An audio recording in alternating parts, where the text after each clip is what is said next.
So we could do the budget update. It still appears that we could still do the first and second reading and meet the statutory deadline. It's possible. Awesome. If it's changed, it puts a lot of pressure on staff to get that turned around in 6 or 8 hours, whatever that time frame is, from the 24th to the 25th. Yeah, But it is possible. We have until the 25th to submit to the county. The statutory deadline is the 25th, Yeah. but I also know that there's no penalty for not getting it certified on the 25th. And in fact, we have on occasion called down to the county clerk's office and just given them a heads up that we're going to be a week late so that they know how to plan their workload. And they have always been gracious in accepting that. So I think, maybe we can buy some time. I'm just suggesting that's an approach to give us a chance to fully digest some of the financial information that's at the back of the meeting instead of at the front. I concur with the mayor in that I would like to see not the hearing part. We've got people here who want to speak to us, but in fact, any actual consideration of the ordinance be delayed until after we receive the financial update and can have a little more background. I think you can also amend the agenda. You can conduct the hearing and you could move this item to the end of the agenda if you prefer. I like that idea. Yeah, Well, there's a matter of the folks who are in between who might be inconvenienced, and I don't know. well, we can go ahead and have the public hearing, is what he's saying. There's two separate orders. We can do the public hearing, and then would we need a motion to move the reading of the ordinance to the end of the meeting? If you wish to postpone it to whatever point, you would need a motion to that effect. I'll look to the fellow commissioners for input. Can that be done while the hearing is open? I would suggest you conduct the hearing, close the hearing, and then move to the next action item. Okay, with that, we will open it up to the public for comments on the proposed 2021 budget.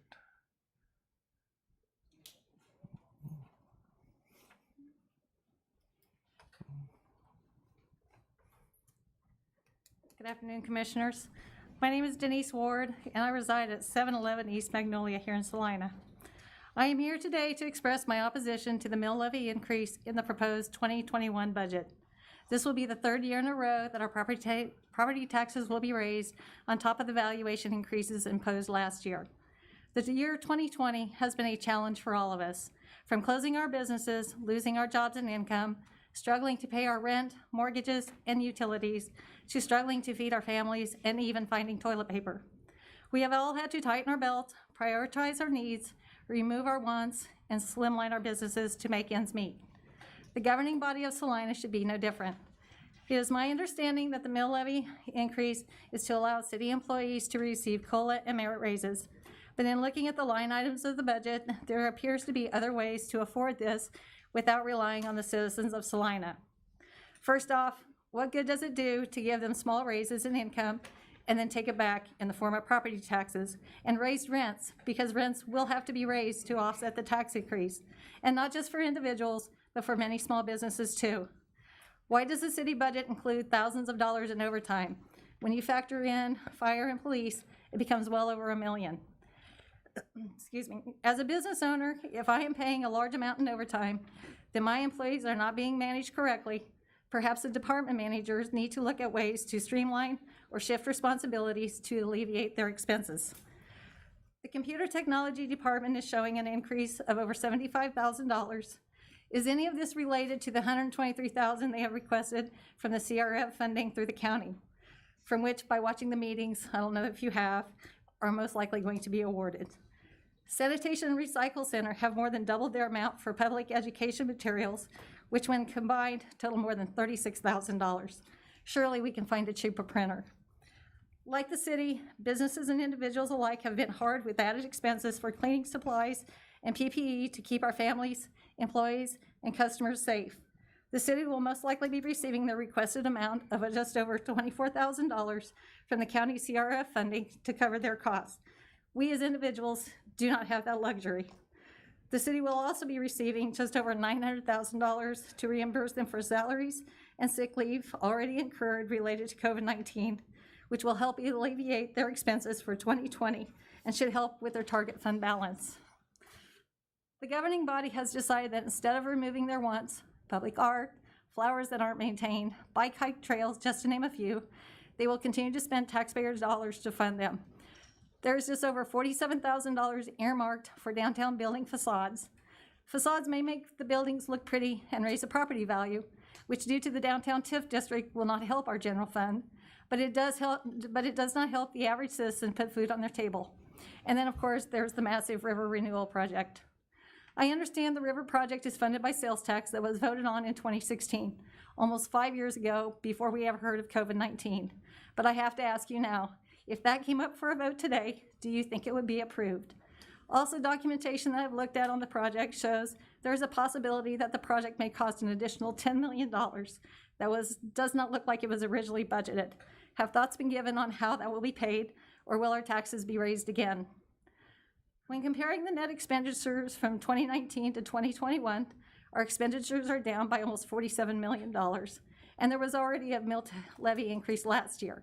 And I know part of that was to cover the city portion of the emergency radio system, but I also feel there are other projects that have been moved to being funded by our property taxes. The police training facility comes to mind, and many citizens are not aware of.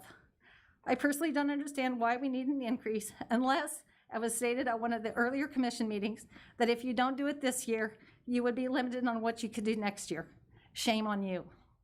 I know some of the amounts I've mentioned may not sound like a lot, but when you start adding them up, the amounts become more significant, and I'm sure there are other areas where savings could be made that would more than cover your employee raises without raising the taxes of the already struggling citizenship of Salina. Should the governing body like to include their wants in the budget, I might suggest you do like the rest of us and dip into your savings. I also want the governing body to realize that there is a very large part of our population that have no faith in this commission. And over the course of the last weeks, I have been appalled at the amount of citizens who have said, it will not do us any good to raise our voices because the commission's mind is already made up and there's nothing we can do to change it. Here's your chance to show them they are wrong. Show them that you do care and you have their best interest at heart. I challenge you to ask yourself, when was the last time you sat down and had an honest discussion with the waitress down the street how they have been affected by the pandemic? There are a lot of them in the city. For my final remarks, I just want to say 2020 has sucked for all of us. Thank you. Thank you, Denise.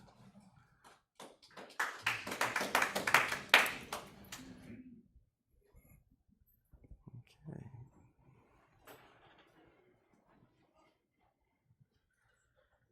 Commission, it'd be real nice if you guys would run the city like you would run your own business. Because where's all the money coming from? The federal government does it all the time. They go pull it from either the citizens of the government or the citizens of the United States or the state, and it goes into their pocket 90% of the time. Thank you, Dalton. Anyone else? I just wanted to make a comment about how I was surprised that my valuation went up and I just had to make a payment to my loan company for my escrow account. And then all of a sudden I heard that we're also going to have an increase in property taxes. Does that valuation money go into the same pot as our property taxes? I'd like to believe that that's true. Therefore, we will be having a double increase in our property taxes. So that's my concern, that our property taxes were just raised through valuation. And so that's a very big concern. And now to have it again raised through the budget is concerning.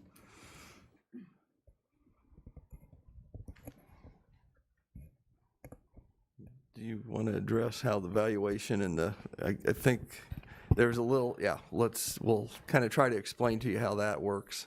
Debbie Pack, Director of Finance. The valuation is set by the county appraiser.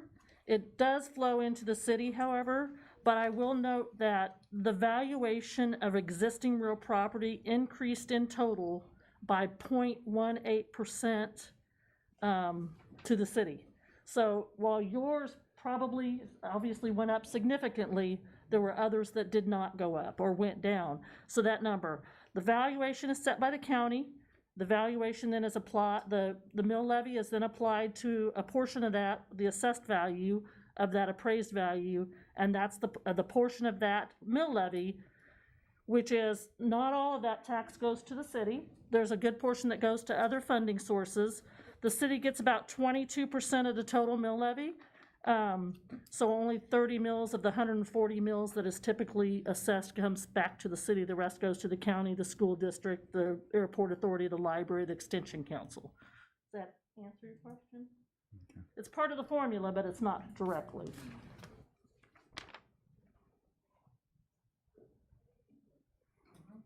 Thank you for that clarification, but I just want the city commission to realize that people are paying that as well. Even though not all the money, I guess, from your clarification is coming to the city, but people are burdened with that. So thank you for considering that.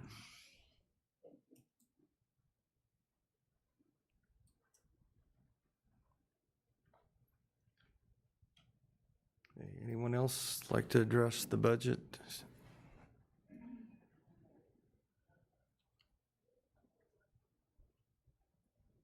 I appreciate what Denise was saying, but back to this,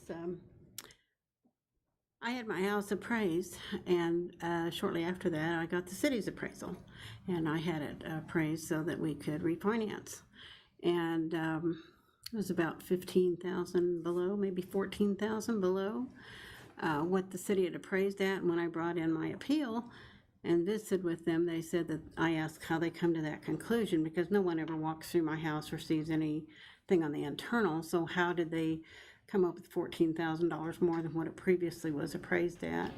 And the comment was that they looked at the value of the houses that were selling. One of them was, probably 2 miles away from me, and that's how they come to that conclusion on the price that the houses were selling for. Anyway, I was very disheartened with that, because that's a big chunk when you figure $13,000 to $14,000 higher, because that's going to sure up your house payment. So anyway, I don't know if everybody else had that experience, but it's quite a big jump. So two comments. Again, it's the county appraiser, not the city appraiser, and there is a appeal process, and I don't know if you've ever done that, but if you feel like your value is out of line, you can appeal to the county appraiser's office for your value. I did appeal. Okay. And they had to lower it because I had the official appraisal. Okay. So, yep. So you took the correct steps. Good.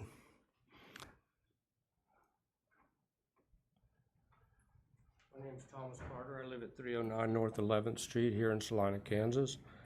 I've had a real estate business here. I've now dissolved. Got into this several years ago. This particular property that I'm talking about, where I live now, the city appraised it for $99,000. I had to go through 4 appeals to get it down to $35,000. I don't understand that. Why did I have to go through so much to show people what the real value of a property is? I don't understand that. You're making me pay a lot more tax money on something that's not worth what it is. My house sits here today. We're talking close to $60,000 difference.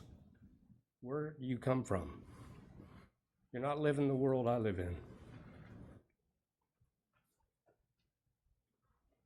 How does that happen? Again, that's not our value. Again, that's the county appraiser, and not to throw somebody under the bus, but that's who sets values. They have, again, I think we've had that comment, they have a program that does that. If you have an issue, they're just down the hall, and I would suggest that you take that up with the county appraiser, which it sounds like you've done. But really, that's kind of out of our hands. How can it be out of your hands when I'm in the city? How does the county control that? I also own property over at 240 South Front Street here in Salina, Kansas, across from Oakdale Park. I own part of the park. The city attorney had told me that if I didn't sell them that property, there was other ways they could take it. Is that the way you work? You strong-arm people? Is that the way you function? I apologize, I'm not familiar with that case, so I I'll really tell you can't. what, I'm on my way out of this state. You can have it. You people are ridiculous. Thank you. Thank you.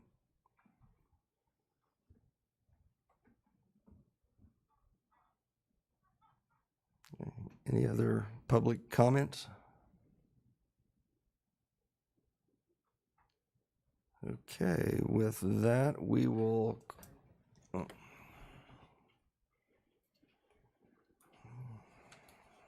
Sorry about that. Afternoon. My name is Eric Brown. I am the president and CEO of the Saline Area Chamber of Commerce. I sent you all an email earlier today regarding this topic. I guess this is where we're coming from. I did a survey of our members. We received 7.1% response back, and 75% of those businesses indicated that they would not be in favor of increasing the levy at this time. As you all know, property tax is a direct expense to business, and especially in a time of economic slump brought in by COVID-19, I would encourage you not to, at this point, increase that tax levy. This takes nothing away from the city employees and what they do on a daily basis to make this city go.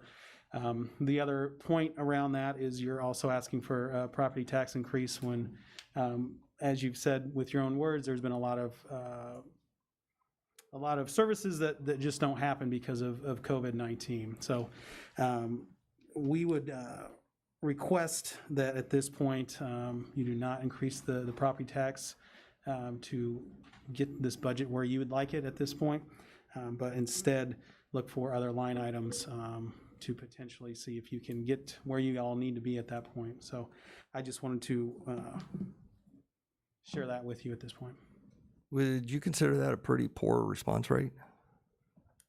Yeah, 7.9%. I mean, our open rate on emails is usually in the 15 to 20% rate. So there's, 7.1% is lower than that for sure. And again, being a chamber member, I received the notice, and there was no options, or there was no as to what to do if the mill levy was not adjusted. Is that correct? It was just one question. The survey itself was one question. As part of that message, there was an outline of the study session from both 720 and 727, and also the link to the PDF of the budget presentation as well that came on that survey. Okay. So I feel like there was background there provided. Okay. Thank you.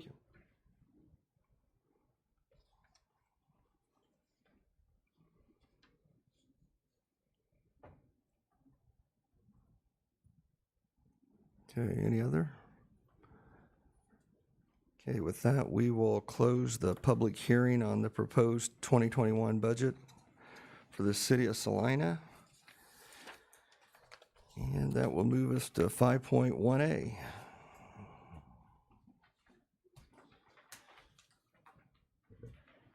Item 5.1A, first reading ordinance number 20-11035, adopting and appropriating the 2021 annual budget.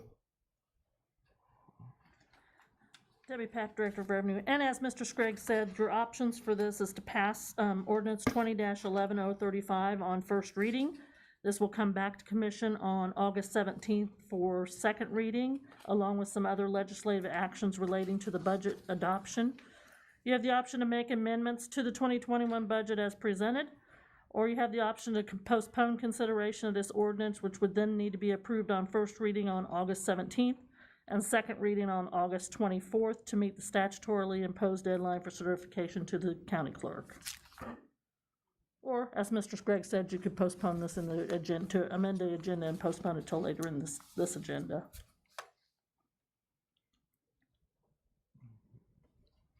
Any comments by the commission? How would you like to proceed? Well, I would not, I have no objection to postponing it later in the meeting. I think we've had, a lot of the legwork on this has been done in the preceding 2 months. I can't object to that as well. The other information we have in the financial report might be informative to some of the people here that don't understand that we've put in 20 hours in public meetings, and maybe I'm probably the lowest wattage bulb up here. I put in at least 20 hours studying that information before the meetings, before we've come to the decision that we have. So, yeah, it'd be useful if we just make it a little later in the meeting. Could I get a motion to move that? Mr. Mayor, I move that the proper term would be postpone or just amend the agenda. Best to amend the agenda. Okay. The postpone generally assumes a Another subsequent meeting, so. Okay, that we amend today's agenda to hear item 5.1A after item 7.6B. Second. We have a motion and a second to move item 5.1A, being the first reading of ordinance number 20111035, to follow item 7.6B. All those in favor? Aye. Aye. Opposed? That passes 4-0. So we, I would like to clarify that the purpose behind this is to get the consideration of the budget ordinance after we're presented with a current financial update, so we can maybe make a decision based on more complete and current information than we've had so far going into this, because things have changed. I think, just from what I can see, changed fairly rapidly over the last couple of months with regard to our financial positioning. So I think that it's important that we understand what that is before we consider the ordinance. okay. Okay, with that, we will move to the consent agenda. Item 6.1, approve the special meeting minutes of August 3rd, 2020. Item 6.2, approve the regular meeting minutes of August 3rd, 2020. Okay. Are there any comments from the public? If not, is there any items that the commissioner would like removed? If not, I will accept a motion for approval. Mayor, I move we approve items 6.1 and 6.2 as presented. Second. We have a motion and a second to approve consent agenda items 6.1 and 6.2. All those in favor? Aye. Opposed? That passes 4-0. That will lead us to administration. Item 7.1, first reading ordinance number 20-11036, levying special assessments against certain lots and pieces of property to pay the cost of abatement of nuisances. Debbie Pack, Director of Finance. Good afternoon again. Throughout the year, ordinance notices are sent to property owners as violations of city code pertaining to property maintenance are recognized either by other citizens or by inspection staff. There's approximately 6 steps that go into this before we get to this step. First of all, the code enforcement officer investigates and confirms that there is a violation. Secondly, he confirms and sends a notice of the violation to the property owner. Then the code enforcement officer gives them a deadline to respond to that violation, and goes out after that deadline and does a follow-up to the inspection to make sure that the violation has been properly handled. If the violation still exists when the code enforcement officer proceeds, he will order an abatement, typically with a pre-approved abatement contractor that the city has hired for that particular year. Once the contractor completes the abatement, an invoice is sent to the property owner with certified mail, and the owner has 30 days to pay those costs. If those costs are not paid from that invoice, we get to this point in which we are levying special assessments against that property, which are collected with property taxes. These particular items in this ordinance are all items that have been finalized since the 2019 certification which would have been at this time last year. The total bill was $85,067.07, of which $14,866 has been paid. The remaining amount to be assessed is $70,800.57. We've identified several options for you. You could approve the ordinance 2011-036, levying special assessments against certain lots and pieces of property to pay cost of abatement of nuisances. You can postpone consideration of the ordinance and give staff direction for what you'd like to see. You can approve the ordinance on first reading and provide us direction regarding additional information or amendments to the second reading. Or you can vote to deny the ordinance and deny levying special assessments against certain lots and pieces of property, pay the cost of the abatements. If the City Commission declines to approve the ordinance, the cost assessed in the amount of $70,800.57 would not be levied against the property owners, and the cost would then default to the city's responsibility. I do have other members from Development Service here if you have any specific questions about how it's done or what it is or anything like that. I will note there is one large assessment on the list for a little over $39,000. That particular item was for a demolition.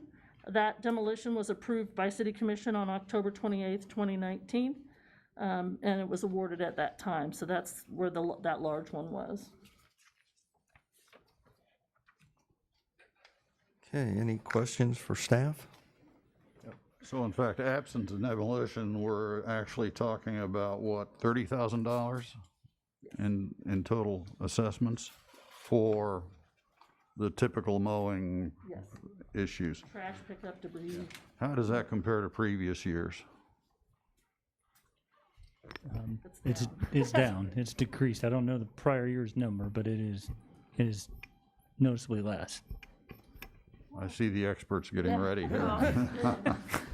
I'm up here for like the next 3 items, so it's probably just time to have a seat anyways. But what we have been trying through kind of these difficult times is working with property owners, particularly at that 8-inch number for mowing. Mowing is what kind of gets most notorious, right? If you've gotten cited, been told about mowing, and we've had to do that, the first time is kind of, we let you know, but after that, abatement will kick in for automatic mowing if we have to go back out and deal with it.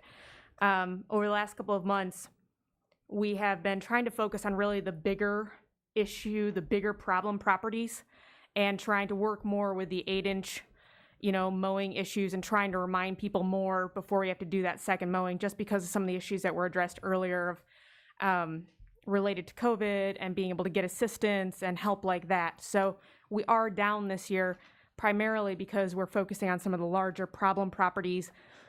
And, one of the questions I've been asked in the last couple of days is, why do you have to do this at all? If the city's not mowing, why do we have to mow?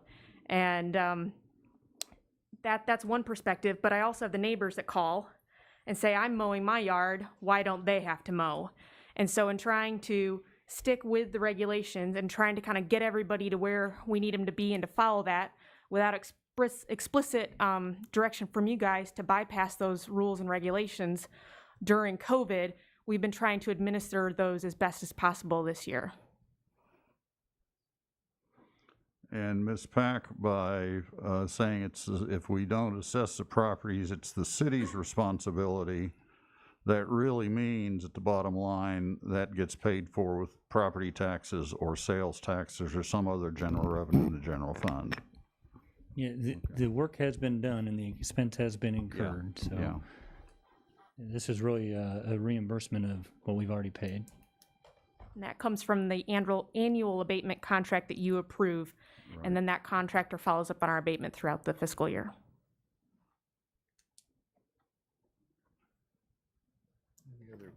Any other questions for staff? If not, are there any comments from the public? If not, I will bring it back to the commission for action. Mayor, I move we approve ordinance number 211036, levying special assessments against certain lots and pieces of property to pay the cost of abatement of nuisances. I'll second that. Okay. We have a motion and a second to approve ordinance number 20111036, levying special assessments against certain lots and pieces of property. All those in favor? Aye. Opposed? That passes 4-0. That will lead us to 7.2. Item 7.2, first reading ordinance number 20-11037, levying special assessments against certain lots and pieces of property to pay the cost of the repair of sidewalks. Debbie Pack, Director of Finance. This ordinance also is very similar to the one that we just spoke about. This one, however, has to do with the repair of sidewalks. Sidewalk repair and replacement is the responsibility of the budding property owner. When a sidewalk that is in need of repair or replacement is reported to Public Works, the city staff goes to the location, inspects it, and based on certain criteria, they determine if it's inadequate or unsafe sidewalk for travel, whether it requires condemnation or reconstruction. And they have a set of criteria that they look at depending on what type of sidewalk it is.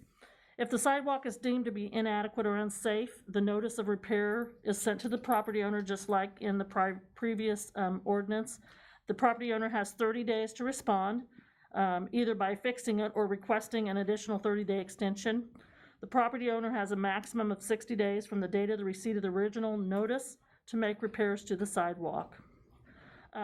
The property owner has options. They can either make the repairs themselves, they can hire it out, or they can make arrangements for a contractor to repair the sidewalk. In the same situation, if the sidewalk is not repaired, the staff at Public Works will have the work done. We'll send them an invoice, and then they have 30 days to pay that. If they don't pay it, then it is assessed a special assessment, just like nuisance abatements on the previous one. This proposed ordinance would levy a total of $3,223.05 to the tax roll. Options for your consideration are to approve ordinance 20-11037, levying special assessments against certain lots and pieces of property to pay the cost for the repair of sidewalks. Approve the ordinance levying special assessments with modifications to the list as the City Commission feels necessary, or to decline to approve the ordinance and deny levying special assessments against certain lots, at which point these costs would then become the responsibility of the city. Okay, questions for staff? I presume that these locations come to our attention through a report from a member of the public. In other words, our employees don't go around looking for bad sidewalks. That would be correct. We do it.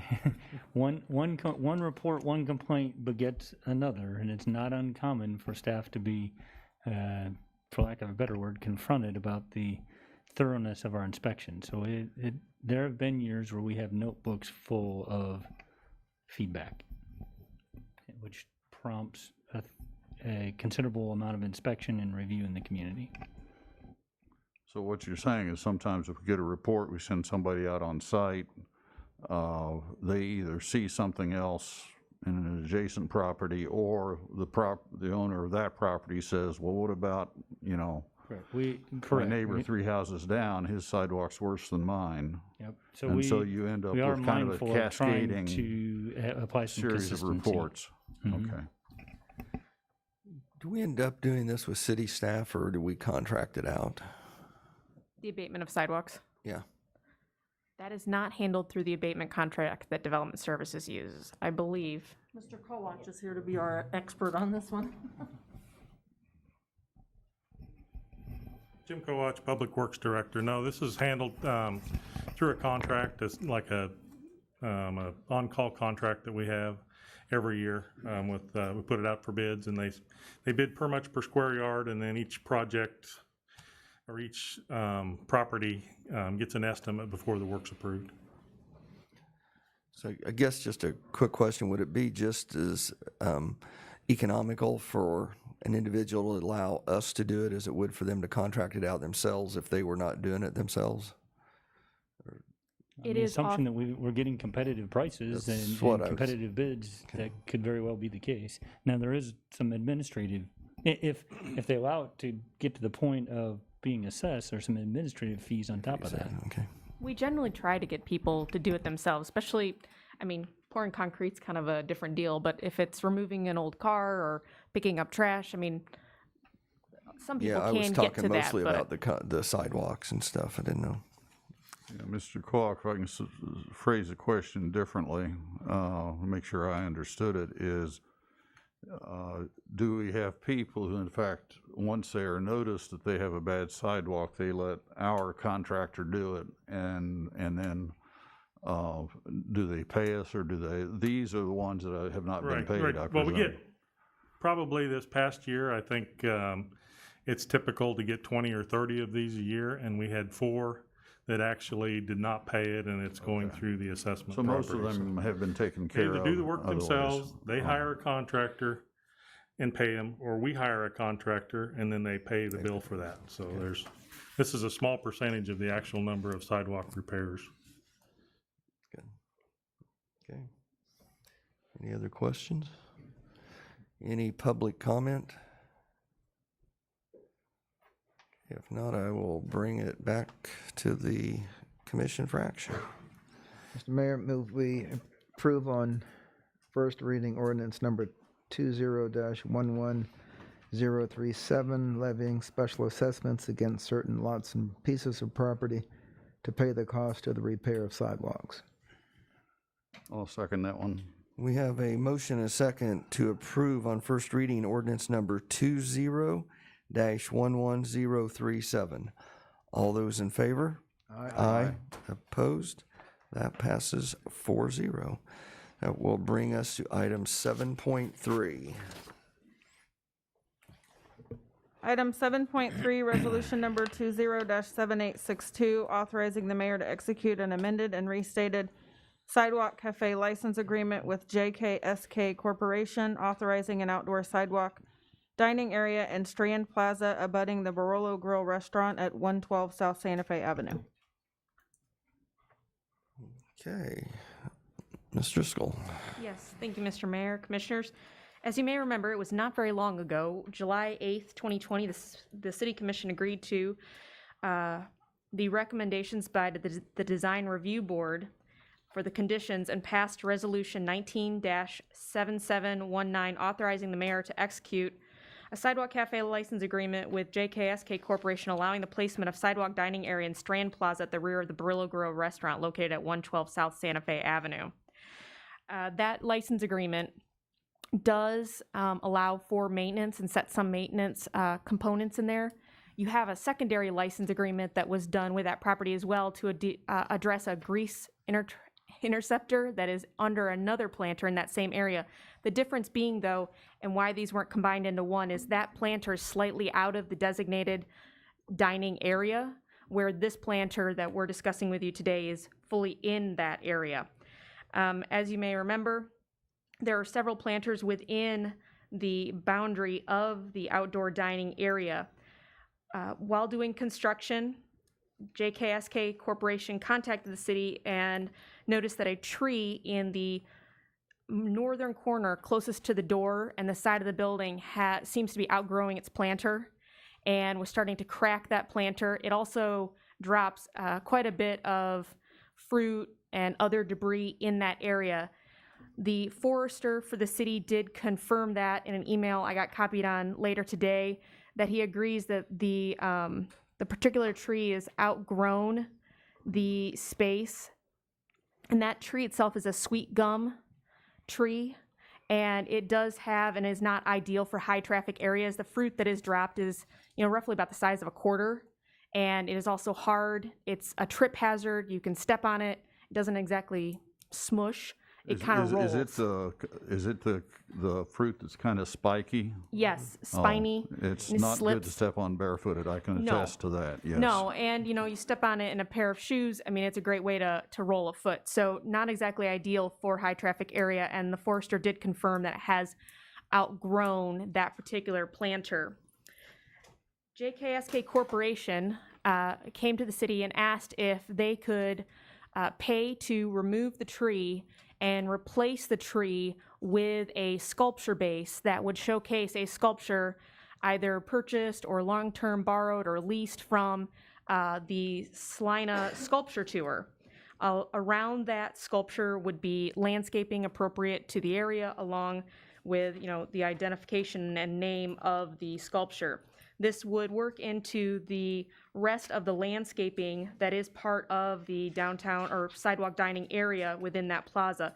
That landscaping plan has been attached, and I can tell you the city forester has also approved the landscaping plan. I was notified about that this afternoon, and that is typical duty of the forester.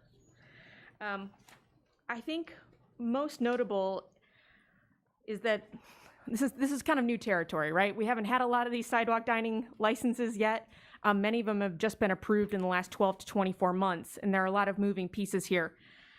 Both the applicant and staff thought it necessary to come back to the city commission to specifically ask for this amendment and restatement of the sidewalk dining license. It's a bit out of typical maintenance, removing an entire tree, maintaining and fixing the planter, and then replacing that with something that is different. Looking at both the city's interest and the applicant's interest, and of course the interest of the public using the plaza, there are several features that were amended in the license agreement, specifically under section 1C, to address the covenants or kind of the rules of how the applicant uses the plaza. And those are timelines related to, taking out the tree and how quickly those are replaced. And then if the tree is ever fully removed, making sure something is put back in its place, or if the sculpture is removed, making sure something is put back in its place. And that allows flexibility for the applicant, but also a surety for the city. And so the timeline that's set forth in the license agreement is removal of the tree would be within 90 days following the effective date of this license agreement. Repair of the existing cracks and damages to the concrete planter would occur within 90 days after removal of the tree. Landscaping and the landscaping planter within 90 days following the effective date of the license agreement or concurrently with the installation of the sculpture, whichever occurs first. The sculpture base be installed within 365 days after the removal of the tree, and the sculpture installed within 365 days after the removal of the tree. That 365 duration was chosen, allowing based on the seasons and what kind of construction could occur, and depending on what sculpture tour had available, allowing the applicant to try and find the right sculpture for them and giving some wiggle room. But it does have removal of the tree, repair of the planter, and basic landscaping within 90 days, making sure that that's addressed. So with that, the commission could approve resolution 20-7862 authorizing the mayor to execute the revised sidewalk license agreement with JKSK Corporation, authorizing the removal of a tree and the replacement with a sculpture base within a planter located in the outdoor sidewalk dining area in Strand Plaza abutting Barillo Restaurant at 112 South Santa Fe Avenue. Or the commission may make amendments or postpone consideration of the resolution to a specific date and provide direction for staff regarding additional information or amendments, or decline to approve resolution 20-7862 that would not change the current sidewalk dining license agreement. That would stay in its place, but it would not allow for the removal of the tree and the replacement with a sculpture base within that area. Staff is here to answer any questions, and I believe there is a representative from JKSK Corporation available if you have questions. Any questions for staff? I have one question.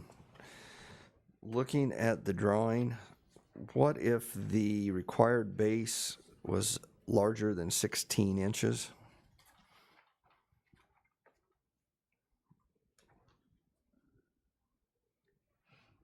I would rather address that now than...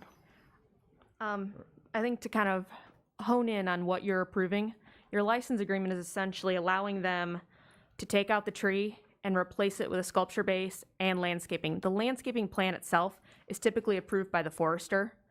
And basically what he is looking for is, will these plants survive Kansas weather? Are they appropriate? Are they the right size? Things like that.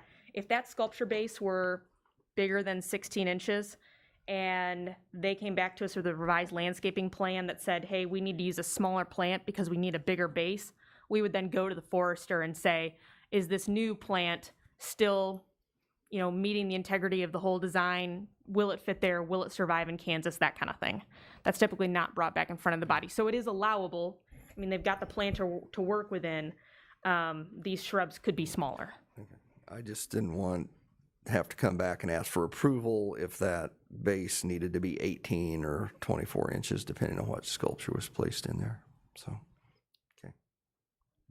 It would simply be a matter of selecting a sculpture that fit that base, I would suggest. I mean, that's got to be a limitation then. Are they also going to replace the planter in its current footprint? I noticed the drawing has a hexagonal, so is that planter going to go back where it is?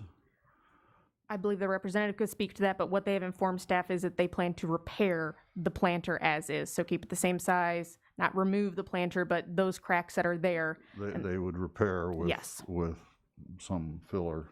Okay. I believe they've also met with a tree expert to verify that the tree can be taken out without destroying the planter. So that has been verified. But one of the reasons we set the timeline in such a way is getting the tree out of there that you still have time to repair the planter. So if there was some damage caused from removal, it could still be dealt with and didn't have to be done first. Okay, any other questions? I personally would like the tree. I like a tree there, but having looked at that tree, I can understand why they don't want that particular tree in that particular location, because it is quite, there's stuff on the ground underneath, and obviously it is very large and is touching the building in a couple of places that I noticed. So. Well, I think one of the things you can see in Exhibit A1, which is the landscaping plan, is there will be some other more columnar trees. And I think it's helpful to see really the whole landscaping plan rather than just this planter that was provided, to kind of give you a sense of, being a visiting citizen in that area, what would that foliage look like, whether you were in the area or looking outside from it.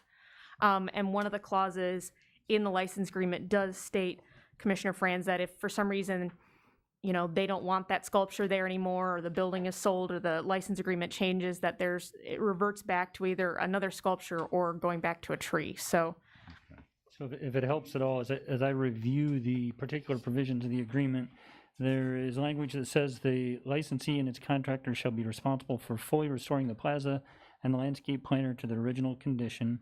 There's another section that says a sculpture base meeting the design and safety standards identified by the city manager or their designee shall be installed in the landscape planter. And there's language that the licensee shall install replacement landscaping in the landscape planter within 90 days, provided, however, that they shall submit a landscape plan for review and approval. So I think there's sufficient latitude within the agreement language. It's not attaching the exhibits as binding as much as reference, and my interpretation would be they do have to replace the planter, either repair it or replace it to its original condition. The sculpture base is subject to approval by the city manager, and the landscaping is a plan to be submitted subject to approval by the city forester. So I think we've got enough latitude to adjust bases and landscaping.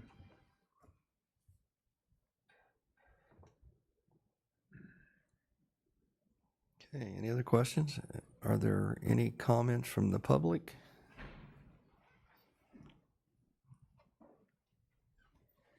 Thank you, Mayor and Commissioners. Jeff Mace, Compro Realty. I'm here on behalf of JKSK.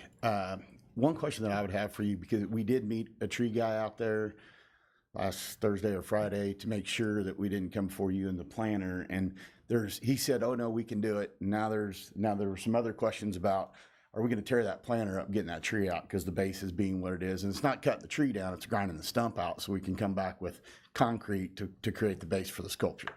One of my questions for you all is, how married are you to the planter? if we're gonna have it is our intention, and Jason, the owner of JKSK, wants to leave it there because he thinks it's a place that, you know, his clients can sit on the patio, you know, if they're waiting for a table and go outside and the tables are full.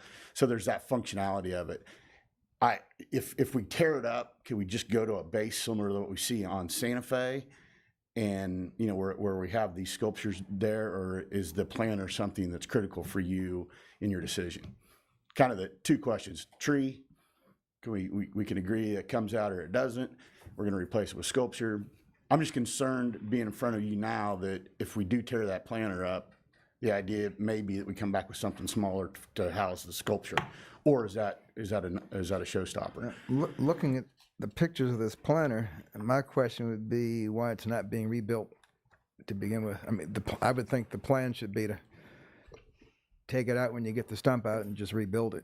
I mean, because there's a lot of cracks in this. I mean, it doesn't look like it from the far away picture, but close up, it looks like you're going to be repairing that for a pretty good while. In a normal environment, and I think the forester said this to the contractor, was, you know, the city would normally take that down. It's a city's tree that's overgrown, that's busted up the planter and all of that. And, you know, now we're saying you incur all the cost of taking the tree down and rebuilding the planter and all of that when it's all that's really city property. So we're open to it. I just don't want to, if we get in there and we tear it all up, then what? By grinding the stump. I guess that's a good question, kind of follows along mine about the size of the base. What is our recourse if that base would be damaged further? If you have to restore it back to the way it was, should you decide to, you know, move away at some point, you could argue that the planter has to be rebuilt then. I mean, if you're married to, if it's a hard stop that the planter would just come out and we would just have a sculpture be in that patio area, then that's what it is, and we have to, we'll respond accordingly.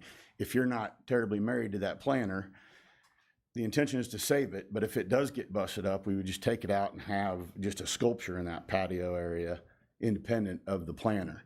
In that plaza, there's probably at least 3 other of those 6x6 hexagon planters. So you guys have had a long meeting. We don't need to belabor the point too much. In the name of being transparent, I've had 2 opinions. 1, no problem, we can get it. 2, not sure once we grind that stump.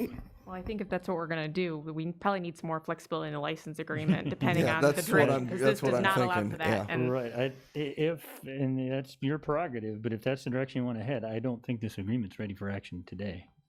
I think you're I'm sorry. looking at. I think that's a new information that Mr. Mays brought to the table, because I just don't want to tell you we're going to, Well, I would have been kind of surprised you could have got that stump out, leaving the planter with all these cracks in it together. But they're building a deal on the to other get the hand, grinder I up don't there. walk through there very often, so I really can't tell you from personal experience how much the planter enhances the area. I did go look at it, and the most severe crack is on one side, and these are close-up pictures. When you look at it from a little ways off, from some perspectives, the planter looks fine.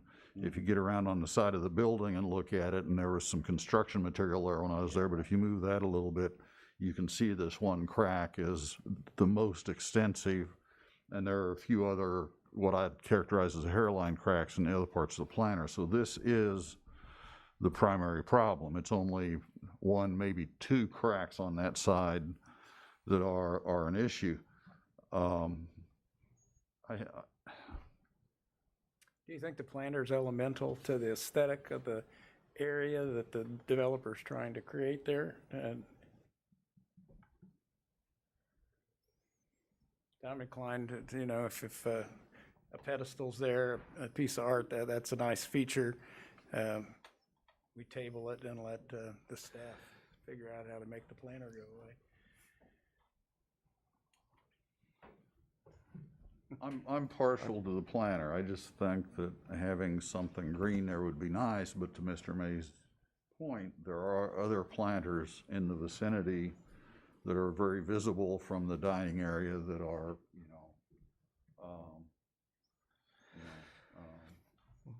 I guess my concern. A statue might be an aesthetic pickup that's even more substantial than the other planter. I get that. My concern is I understand trying to save the planter, but I guess the question is, if something happens, then we have a license agreement that's not valid. That's my concern. Yeah, I totally agree. Yeah, yeah. So, I mean, I- then, this- then we're this is sitting a here bit all of looking a- at each other, going, "Well, that's not what we intended," and I don't know how we address that. And the fact that the intention is to save the planter, but if by chance something happens, because Is it our usual procedure if we remove a tree to replace it with something else that's living and growing? I think not necessarily like with downtown and when we've been looking at the plazas, you know, looking at that overall streetscape and ambiance and trying to find a balance. I think in this plaza, you know, it's bringing a sculpture where we haven't had one before, but there is additional greenery in the area. I think there are two questions before you. It's not just replace and repair of the concrete planter. That's one question.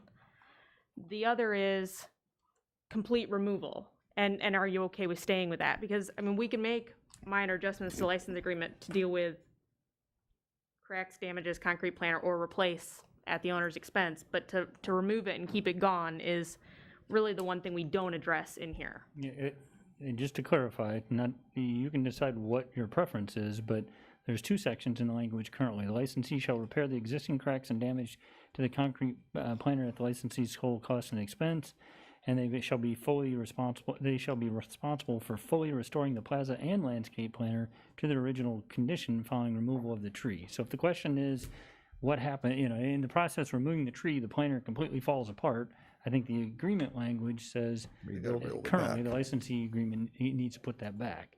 Now, if you want to go in a different direction, you can provide that guidance to staff, but that would take revising this language. Just keep it the way it is for me, but again, I mean, I've been down there, but I guess I just assumed it was going to be there. We weren't, as a city, in a rush to remove the tree. I mean, it does give shade. I mean, I want to walk under it, but Well, the forester the tree did. was not slated for removal previously.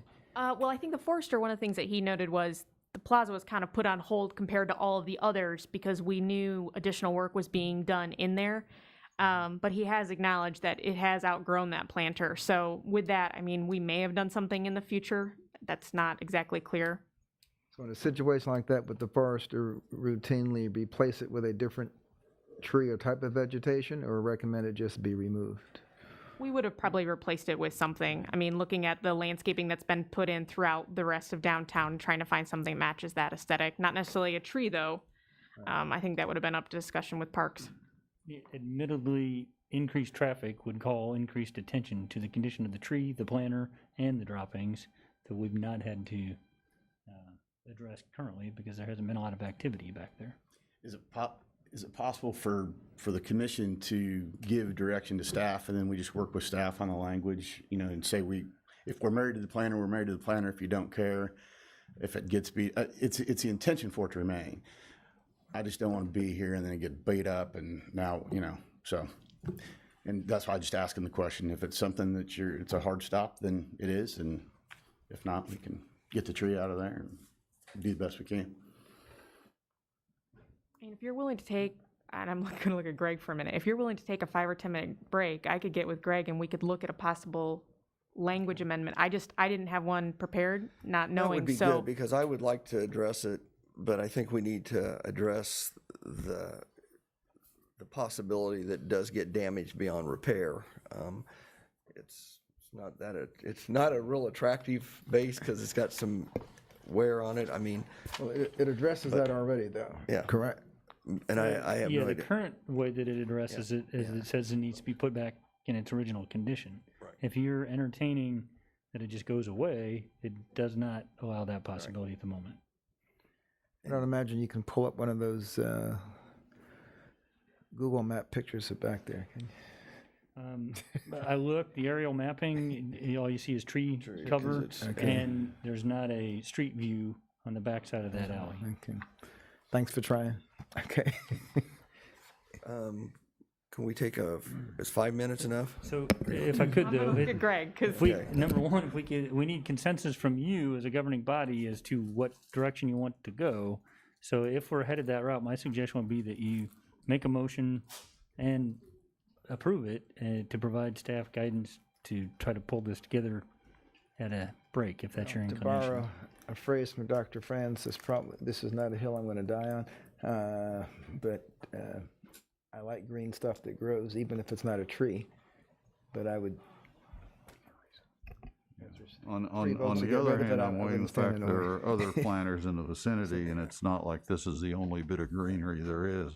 I would like to keep the greenery there, but I can also see that a sculpture, whether or not it is surrounded by greenery, would also be, an update to the plaza. To be honest with you, this existing planter, I have to be careful my language here. Use something that is not the most attractive thing I've seen. Mr. Mays, you're smiling beneath your mask, I can tell. So if it goes away, it's not going to, I'm not going to have my feelings hurt by it, but, I think what I would like to see is that we stay with the intent of the license agreement and save the planter if possible, but have something in there that if it gets damaged, that we don't have to go through the expense of repairing it. We can come up with something. So provide an out for that For eventuality damage, in the license during- agreement. yeah. So can we- language that would modify the license agreement that would provide for an option if the planter does get destroyed while removing the tree.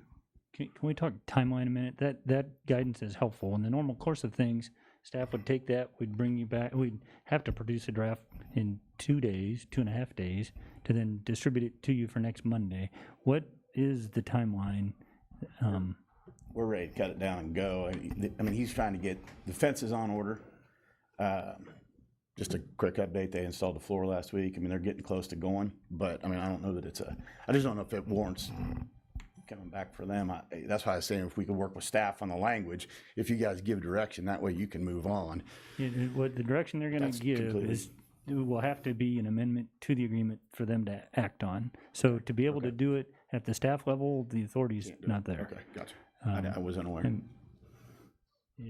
If it's not that time sensitive, I think the easier approach, and they will have a better likelihood of success if we get some direction from you and we bring it back to you next Monday. So we could postpone under 3, postpone this till next week for additional language based on what we've discussed. Would that, you think that would be? This isn't a life or death situation. Okay. So if It is we're for the cutting down tree. next week, not this week, it doesn't change anything. So, yeah, it is for the tree, you're right. So am I hearing that the language of the amendment would basically say if the planter is damaged beyond repair, then a pedestal for a statue would be acceptable? In its replacement. What kind of detail we need on the pedestal or the base that would Any in that. expectation of landscaping along with that sculpture base? Well, that's what I was just getting ready to ask. I wouldn't worry about landscaping. What I might offer for y'all is if you look at the landscape plan, inside the fence, up against the building, there's 2 planter areas that there's going to be green space in it. And then right on the other side of the fence where the grease trap went is a very large planter. It's lower. It's not the tree planter. It's lower, but there's going to be a lot of green space and trees in it that we're having to add back now that we've got the grease interceptor in there. So just for maybe Commissioner, your gratification, there's going to be a lot of green stuff back there. Yeah. And then everything else that's in the plaza, because there's 2 or 3 other planters and trees and stuff in that plaza. So Most of our pedestals downtown now have vegetation around the bases, or they're just No. Most of them are just They're freestanding. standalone. They're 6x6, which is interesting. They're 6x6 concrete pad. I went and took some photos of those to see how they compared on Santa Fe. And they're just a standalone. And would be nothing around it are you encouraging people to come up and touch it, or is there anything around it to reduce the likelihood of? I think it would look very much like what you see on Santa Fe today. All those pedestals. Again, the intent is to leave the planter because Jason would like to have that as a place for folks to sit and, so this taking up a lot of your time for a hypothetical, and maybe I apologize for that because It's easier to do now than afterwards. Yeah, but I mean, I feel like I'm glad you brought it up because I belaboring wondered the point. about that, so. Because yeah. we may get it out of there and not have any trouble. It was mentioned if it gets beat up, maybe we just go back with the sculpture. And I'm like, no, that's different than what we've talked about. Yeah. So that's why I brought it up. So I'll take a stab at it. I would move that we direct the staff to work out an exit strategy in the event the planter is damaged while removing the tree, and bring that back to us next Monday? Sure. Okay. And I guess that would fall under number 3, postpone consideration of the resolution, and with your recommendations, correct? That would be correct. Okay. Second. We got a motion and a second to postpone consideration of resolution number 20-7862 with to be brought back next week based on direction given to staff by the commission. That's 7863, I think. Oh, I'm sorry. I turned the page. Okay. Okay, a motion and a second on the floor. All those in favor? Aye. Opposed? Okay, we will address this next week. Thank you, Mr. Mays, for bringing that to our attention, so it's easier to do now than after the fact, so thank you. Okay, that will bring us to 7.4.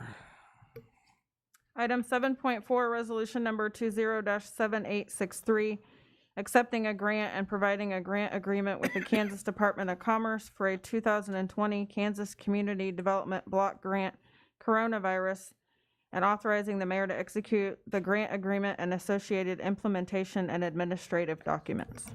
Okay, Ms. Driscoll. Yes, so we are back discussing the CDBG CV program. This is special monies set forth. We have participated in CDBG or Community Development Block Grant programs before. Usually it's project-based.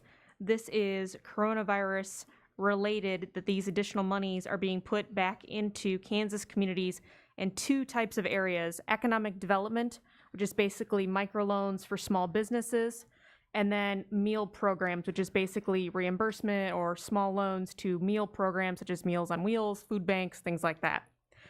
We did apply for both types of funding. Many communities didn't. For instance, Saline County did not. They only applied for the economic development funds. We did first apply for these dollars in May of 2020, what is now referred to as round 1, and did not get funded at that time. The state took an approach of first come, first serve, and did that second, and they've now received a second allotment of money and are doing a second round. Through that second round, we have been awarded. We were informed of that on July 27th, 2020. We have been awarded $169,200. That is not our full request, but we had no reason to not ask for the full amount, and that was $400,000, and that could be attributed to both the economic development and meal programs. Looking at the list the state produced, nobody else got that maximum amount. We're pretty much in the normal amount that was issued for other communities of our size around Kansas. Saline County was also awarded. Unlike us, they did not get the money in round 1 like us, and in round 2 were awarded. They were awarded $132,000. They, as I mentioned, did not apply for the food funding, so our additional funds are primarily addressing the food funding. So we've applied, we are now awarded, and we need to sign our grant agreements. Probably the most recent CDBG project we did, and where some of these things may seem familiar, is with the train depot renovation off of Santa Fe. So we have been sent a contract that needs to be signed. That's contract 20-CV-112. That would put us in contract with the state to receive these monies and administer them as directed by the state. We have also included a contract for North Central Regional Planning Commission to assist us in administering this grant. It's quite typical in a normal CDBG environment to have a trained and certified CDBG administrator either administering or assisting with the administration of that. We do not have any certified CDBG administrators on staff here at the city and have historically used North Central Regional Planning Commission for their assistance. CDBGs bring a lot of money to communities, a lot of boots on the ground kind of money, but they are a lot of work. And particularly some of the upfront certification type work. In this case, it's certifying the small businesses that will apply. Both their employees will need to be certified for LMI or low to moderate income, along with several numbers related to the finances of that business in order to be able to receive the funding. The meal programs as well will need LMI certifications. The programs and services that they're doing need to be impacting census tracts within Salina, which we have identified previously that are low to moderate income census tracts. So there's quite a bit of verification, and even to kind of get the applications in, verify them, and start getting the money out the door, a lot of that upfront work needs to be done. So that is why staff is suggesting we do work with them as an administrator. The grant and its budget allows for $15,000, or about 9% of our award amount, to help with administration costs. So that has been identified. I think I have been kind of grappling with the administration of this. I know these dollars are really important, but it will be helpful to have North Central Regional Planning Commission, because beyond getting through verification, even the monthly and quarterly receipt reimbursements that will need to be submitted will be quite a challenge. Many of the counties have gotten, out of, let's say, 20 applicants or cities, only 5 or 6 have been able to qualify, even though they've applied, because of the rules that are within this. I think one of the highest numbers I've heard of is 10. But that's 10 different entities that we kind of need to keep an eye on and make sure they're getting their stuff in and verifying and doing all of that work. So in this particular grant, I do think the administration component is going to be very important. Also, North Central Regional Planning Commission has been part of round 1 and helping our neighboring communities to administer these funds. Much of this is kind of made on the fly. I mean, it's hard to remember sometimes that this pandemic is really like a disaster, and we have a lot of emergency money that needs to get out. And the time to write all these rules and regulations and all these details are not really out there, but the objective is to get the money out there. So they're using known programs like CDBG to get the money to us, but there's still quite a bit of gap. So having an organization that's done round 1 has been able and has helped us to see different applications already, ones that the state has approved, which is helpful. Our goal is to get the economic development application out there this week. So if you remember when we did the emergency services or emergency solutions grant just a few weeks ago, we did a website under the featured items. We had information there, the attachments, and you were able to apply online. We will do something very similar for this grant. So we'll do a press release, we'll do social media notification, we'll get that information out there, and they'll be able to go to a website to be able to apply and get that information turned in. We plan to do a 3 to 4 week, I'm gonna probably lean towards 4, it's a nice even number, 4-week time for people to get their information submitted. State Department of Commerce has been saying 3 to 4 is normal. There's enough information by the time you pull it all together. It takes a little bit. Plus, we want to make sure there's enough time to get the information out there. Then once those are in, we would have to go through those, verify those, and see which applications are actually able to, and of course, we're giving them information up front that says, these things will need to be verified, but we will need to go through that to make sure that they do truly qualify. Once we have that known total number that are qualified, staff's suggestion is to take the lump sum and divide it equally amongst those applications that are viable and able to follow the regulations here. I think we talked a little bit about when we looked at applying for this and the idea of using some type of criteria and a scoring method based on the impact or number of jobs saved and a variety of other things. From a staff perspective, and one of the reasons we're recommending this is there is a lot of money coming at us right now, both between the CARES dollar and the Spark Committee, between ESG and this grant. I think in order to be able to administer it correctly, fairly, and keep everybody on the up and up, it is much easier to just say, if you qualify, we take as many as we can and qualify, and we equally divide that money. When I've asked other communities who have already started to do this, that is what they are indicating.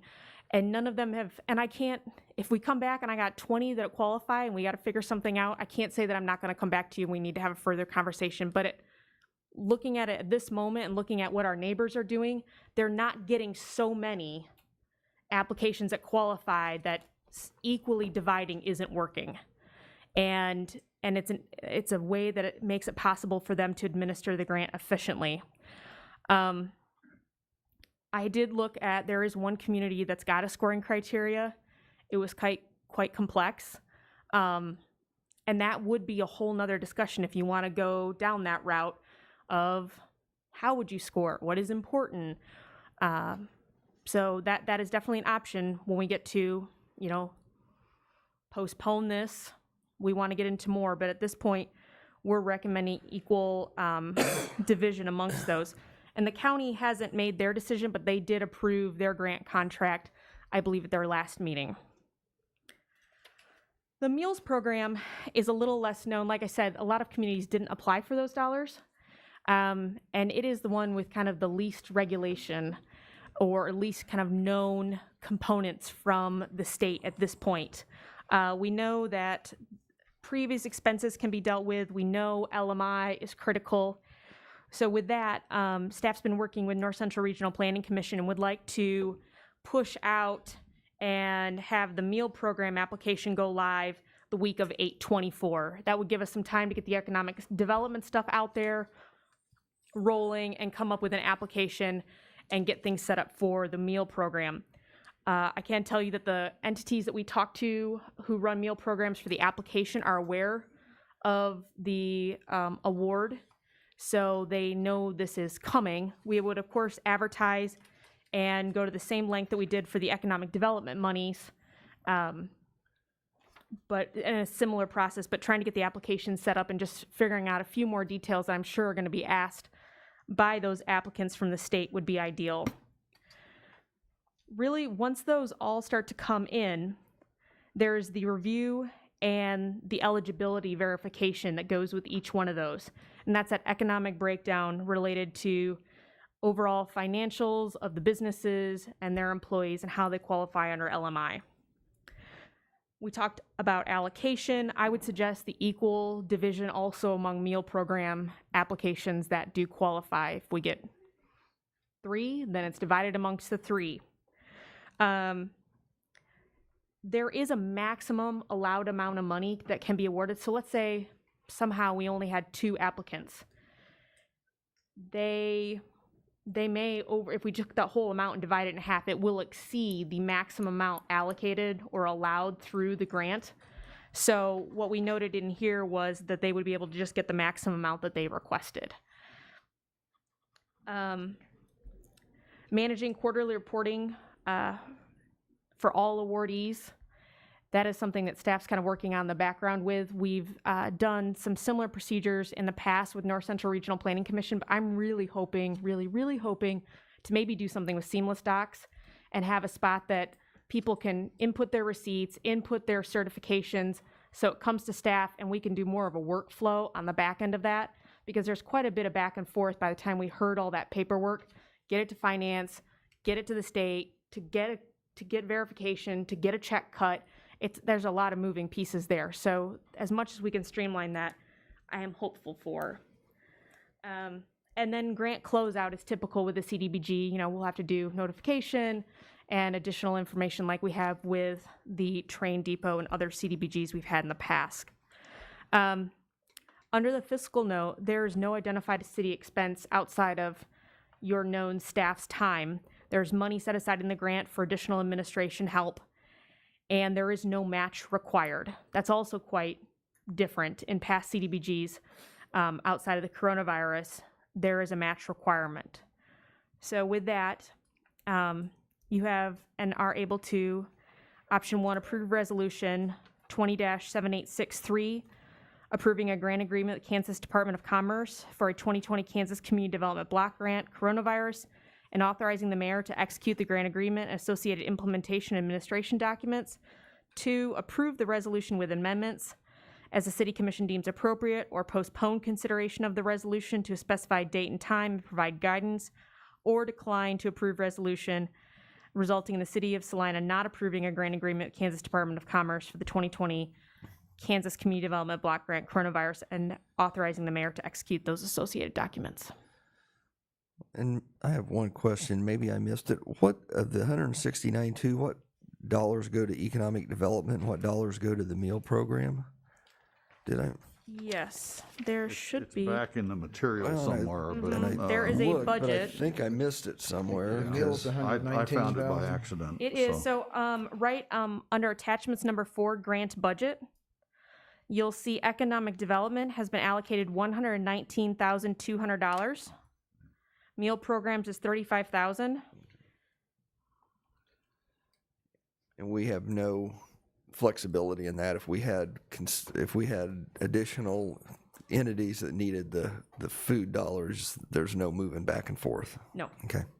There are 2 distinct types of monies, and, yeah.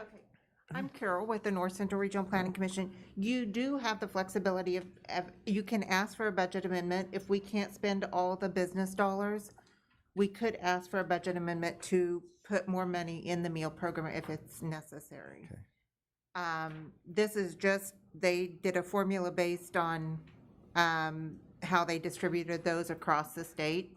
And I think most of the meal programs probably got about $35,000, and the rest went into the economic development. Because they didn't fully fund any of the grant requests that they received. And it's all based on them approving it. I mean, we can always ask. Right. Yeah. So we can ask, we don't know if they would allow us to move the money. But it would be something that we could. Because of the requirements, have you seen that the food dollars come up short, or have they been sufficient to? Actually, of the ones that we're administrating, we only have 2 that have meal programs, the city of Salina and the city of Marysville, and they were both funded in the second round. So we don't know. Okay. Yeah, we don't have any experience with that at this point. Well, and I can tell you when applying, that was probably where the questions were hardest for the state to answer when I called and asked different questions. What has kind of been reinforced to me is you need to be able to link it to the LMI area. And that's why a lot of communities didn't go after these funds, because it's not always easy to do that. But we knew that we had providers who could say, I dropped off a meal here, and I can tell you that that census tract is already verified as LMI, and that address belongs in it.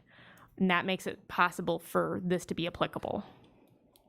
If you have programs vastly different sizes, where their needs would be disproportionate, if you have equal distributions, the smaller operations would get more than what, I'm gonna say more than what they would need, but is there a limit based on their own budget as to what percentage of expenses or whatever they can ask for?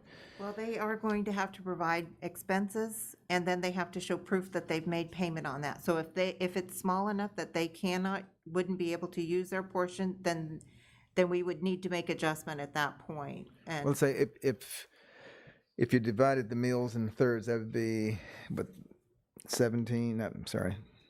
11,000, maybe almost 12,000 apiece.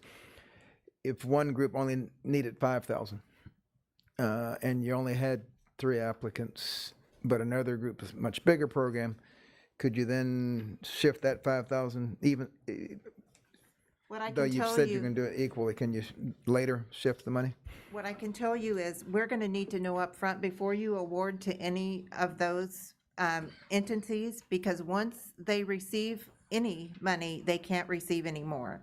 So that will be something that we'll work with those to have them tell us in a budget format how much they need, and that may help us decide how those dollars are going to be awarded. Right, because my concern was with the deciding to award applicants equal amounts. Now, was that just for the economic development or for meals as well? No, it would be for them in their entirety. What we have been seeing with other municipalities is if you're, let's say one entity asks for like $2,000, it's not a lot. I think it's what Carol's saying is you have to be able to be reimbursed, but you have others allocating for larger amounts of money, is getting the smaller ones paid if you did an equal division, that they could be paid, but they didn't really need all of that equal division, that remaining sum is then divided against the ones that do need that greater amount of money. So you can come back later and We would redistribute. need to know prior to awarding to that business, or that they have the qualifying expenses for the amount of money that they are. So it's not a hard, everybody has to get the same amount. No. Okay. But I know one of the things that coming into this, and this is not always the easiest spot for staff to be at, is we kind of got to just push through this a little. There are a lot of unknowns. So the approach that we've been seeing everybody take is get the stuff in and really figure out what you've got that's even qualifying, because there aren't a lot of comparables. And remember that to get these funds, it didn't go to Wichita and some of those other bigger communities. So we're one of the bigger fishes in this pond who got some of these monies, and trying to find the right way to do that.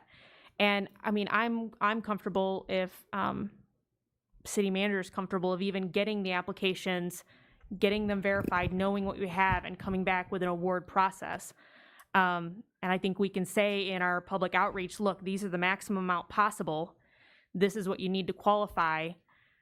But the city commission will need to finalize, those applications and how that money is divided. Kind of like that, just the idea of having a predetermined equal amount when you don't know what organizations will need. Just seeing there'd be some money left over in some areas, and some folks who with very deserving programs who could justify the higher reimbursement wouldn't get it. I mean, it'll put a little bit more length on things. We'll have to come back. We'll have to approve. But for staff, it's been very difficult to say, this is the way, this will work perfectly, there's no reason to come back, because there's just a lot of unknowns. I mean, I think what Carol's saying is you're going to have one application that needs $2,000. You may have one that wants $30,000. But I think it's equally difficult, and I'm not always in this camp, but I think in this case, it's going to be equally difficult to go, okay, for instance, the one scoring mechanism I saw that was used in another community, how sustainable is this business? Would you give them a loan? I don't know if we want to get down to that level. Well, it depends also on what services they have provided. I mean, they may have been the lifeblood organization for a lot of the city during the last 6 months. So they may truly qualify for it.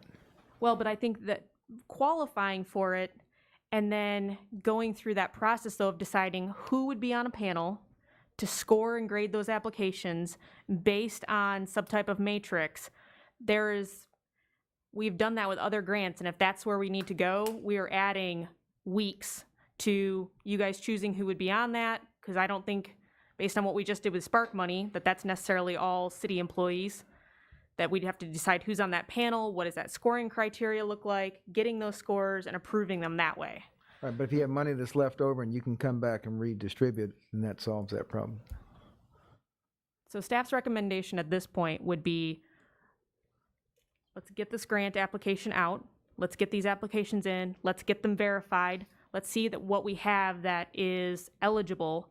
And we would come back to you showing that breakdown in an equal representation. If we have some that are small, trying to get those paid out, and then equally dividing amongst the rest, and allowing you guys to approve that before we issued those funds. I would add one thing. We don't want to overcomplicate it. It's already complicated in terms of, especially on the economic development side, being a qualifying business, you have to demonstrate that 51% of your employees meet the low to moderate income level. So it's not just a geographic location.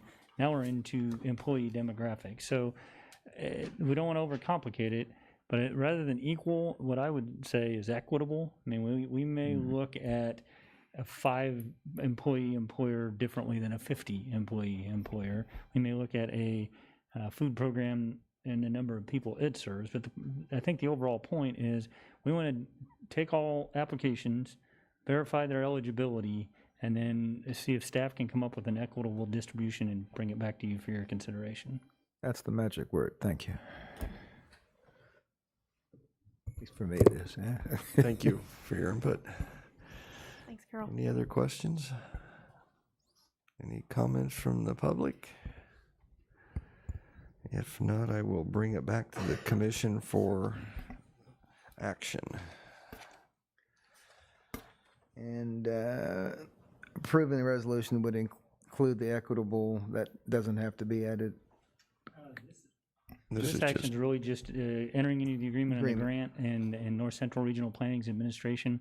And when we get through that process, we'll be back. All right, Mayor, move approval of resolution number 20-7863. Second. we have a motion and a second to approve resolution number 20-7863. All those in favor? Aye. Opposed?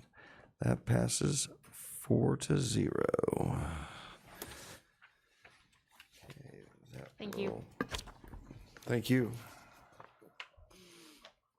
Okay, that will lead us to 7.5, June 30th, 2020, financial update.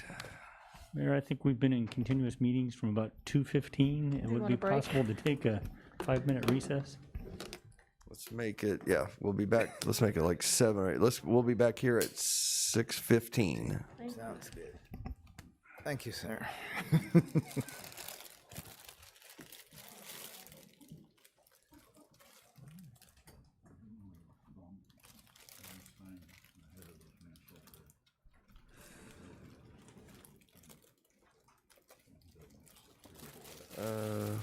Ask Mike, we already made that motion, so. We can always amend it.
we wouldn't know. Okay, we are back in session. I believe we maybe have a motion to change. Mayor Hoppick, I would move that we bump item 7.6 ahead of item 7.5 in the interest of getting that business taken care of. We've got someone here who would like to see that, and we may as well move him down the road as soon as possible. Second. We have a motion, a second, to move item 7.6 in front of 7.5 on the agenda. All those in favor? Aye. Opposed? That passes 4-0, and we will move to item 7.6. Mayor, do you want me to do these together or one at a time? Do 7.6A, please. Okay. First. Item 7.6, Salina Airport Authority bond issuance. 7.6A, election of a temporary chair. Okay, again, as of last week, I have, due to my business, a conflict of interest on this item. So we will need to elect a temporary chair, so I can recuse myself. Mayor, I move that we make Commissioner Trent Davis the temporary chair. Second. We have a motion and a second to elect Commissioner Trent Davis as temporary chair. All those in favor? Aye. Opposed? That passes 4-0. I will step out of the room and turn it over to Commissioner Davis. Don't go too far.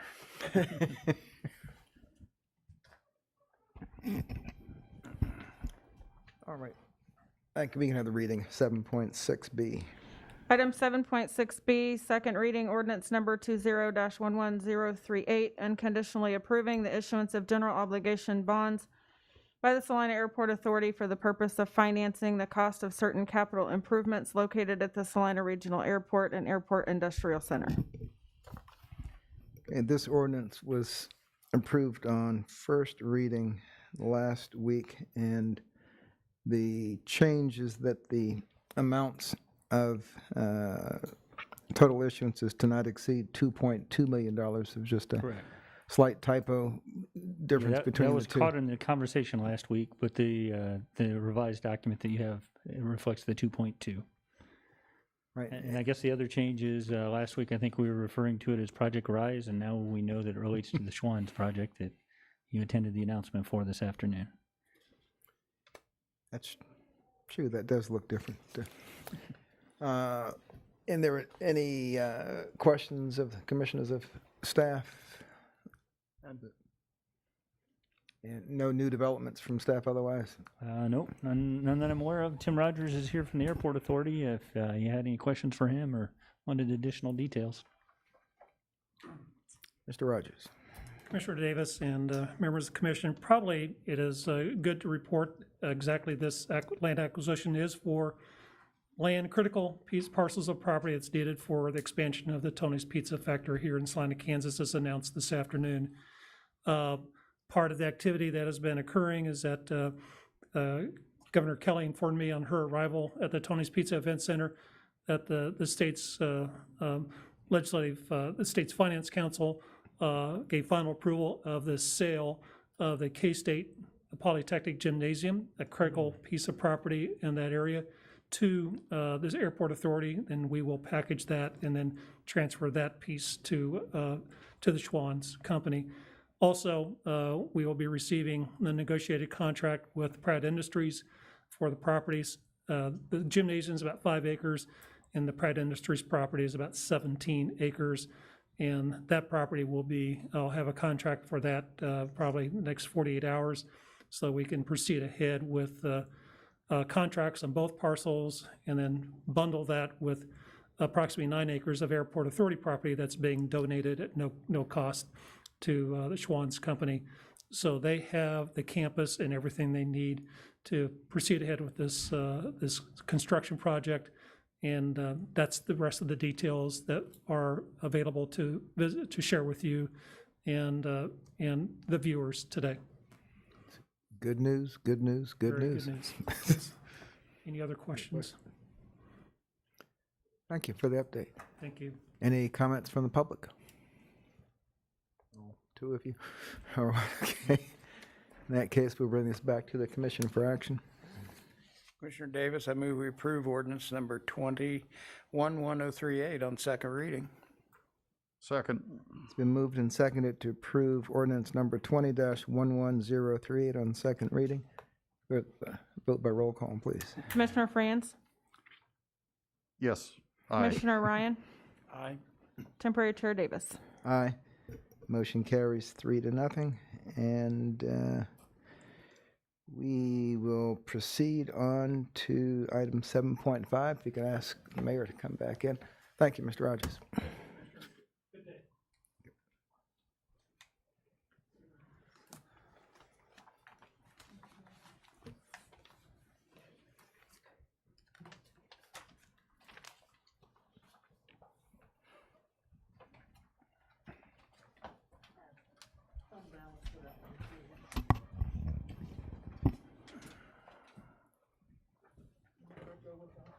Additional paper. Okay, thank you. Do I have to do anything to get back in? Do I have to like arm wrestle or anything to find out? Okay. Item 7.6B passed, vote 3-0. Okay, thank you, guys. Okay, with that, we will move to 7.5, June 30th, 2020 financial update. Thank you, Mr. Mayor and Commissioners. Debbie Pack, Director of Finance. As we all know, COVID hit back in mid-March, and with gathering limitations, and then March 31st with a complete shutdown. And we've been before you multiple times, and things have changed multiple times, and they continue to change. So what we're bringing you today is just the updated information that we have, asking for some additional guidance and trying to figure out how do we move forward through the end of the year with the information that we currently have. First of all, we wanted to, and I apologize, I created a summary of this, but I forgot it. We wanted to go back and say where we've been, because it's important to know, especially for those listening to this tonight, that there have been several steps in this process since COVID hit. We've had several different projections. We've had a lot of information thrown at us. And so as we've made decisions, as you've made decisions and given us guidance, there's been a lot going on that we didn't know. So we've had to make decisions based on the information that we had at the current time. Back in April, on April 6th, COVID had just hit. We felt like there was going to be some effects on the financial statements. We brought you revenue projections that we based on some Moody's information that we had at the time. And we also reviewed some projects that were underway at that time. At that time, we only had February information. And so and when we provided those projections, we came in telling you that we thought that the general fund would be in the hole $1.4 million. The original budget had that general fund to the good about $46,000. When we brought that information, we had already included some decreases in the revenue based on the information that we had from Moody's. We had identified some expenses that had already been trending a little bit lower, and we had also identified through the assistance with department heads some cuts that they could make in commodities and contractual services. So at that point, like I said, we were anticipating that the net loss to the general fund would be about $1.46 million. At that study session, we had a long discussion with you, and based on the information we didn't know, we felt like we were probably being a little bit too optimistic at that time. So at that time, you requested us to revise the projections downward. You also asked us to identify some additional expenditure reductions. You requested that we try to maintain reserves, and that we provide you with additional scenarios for a 30, 60, and a 90-day stay-at-home, because of course at that time we had no idea what was going to happen. At that time, projections did include that we would not hire part-time staff for the rest of the year, but they did not include any of the personnel reductions that we anticipated that may come later in the year. We came back on April 13th, still using the February actual information. We again revised projections down. We provided you that 30, 60, 90-day scenario based on the fact that we felt like revenues were going to be significantly impacted if we were in a stay-at-home order, and especially if we were in a stay-at-home order over a long period of time.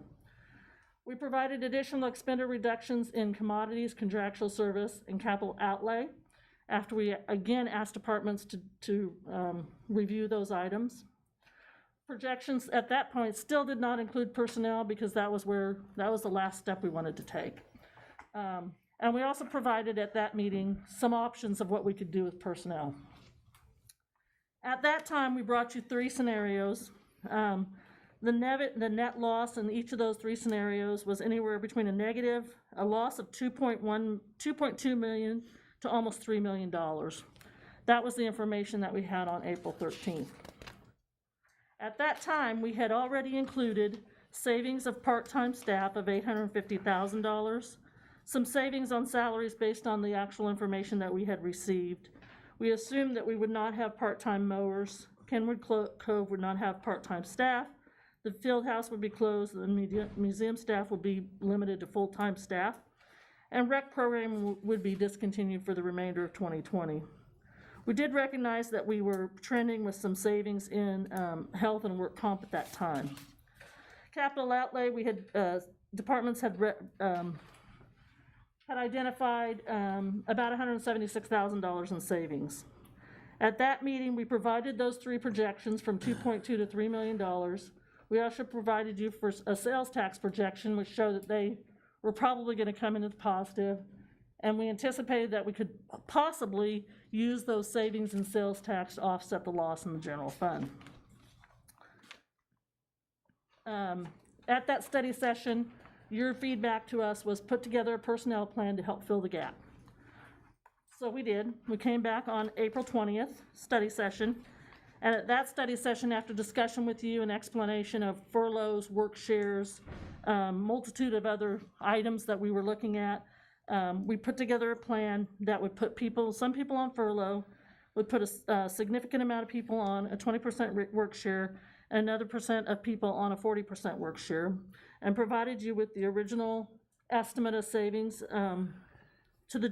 We also included not doing longevity and a 10% reduction to executive staff after they came back from work share.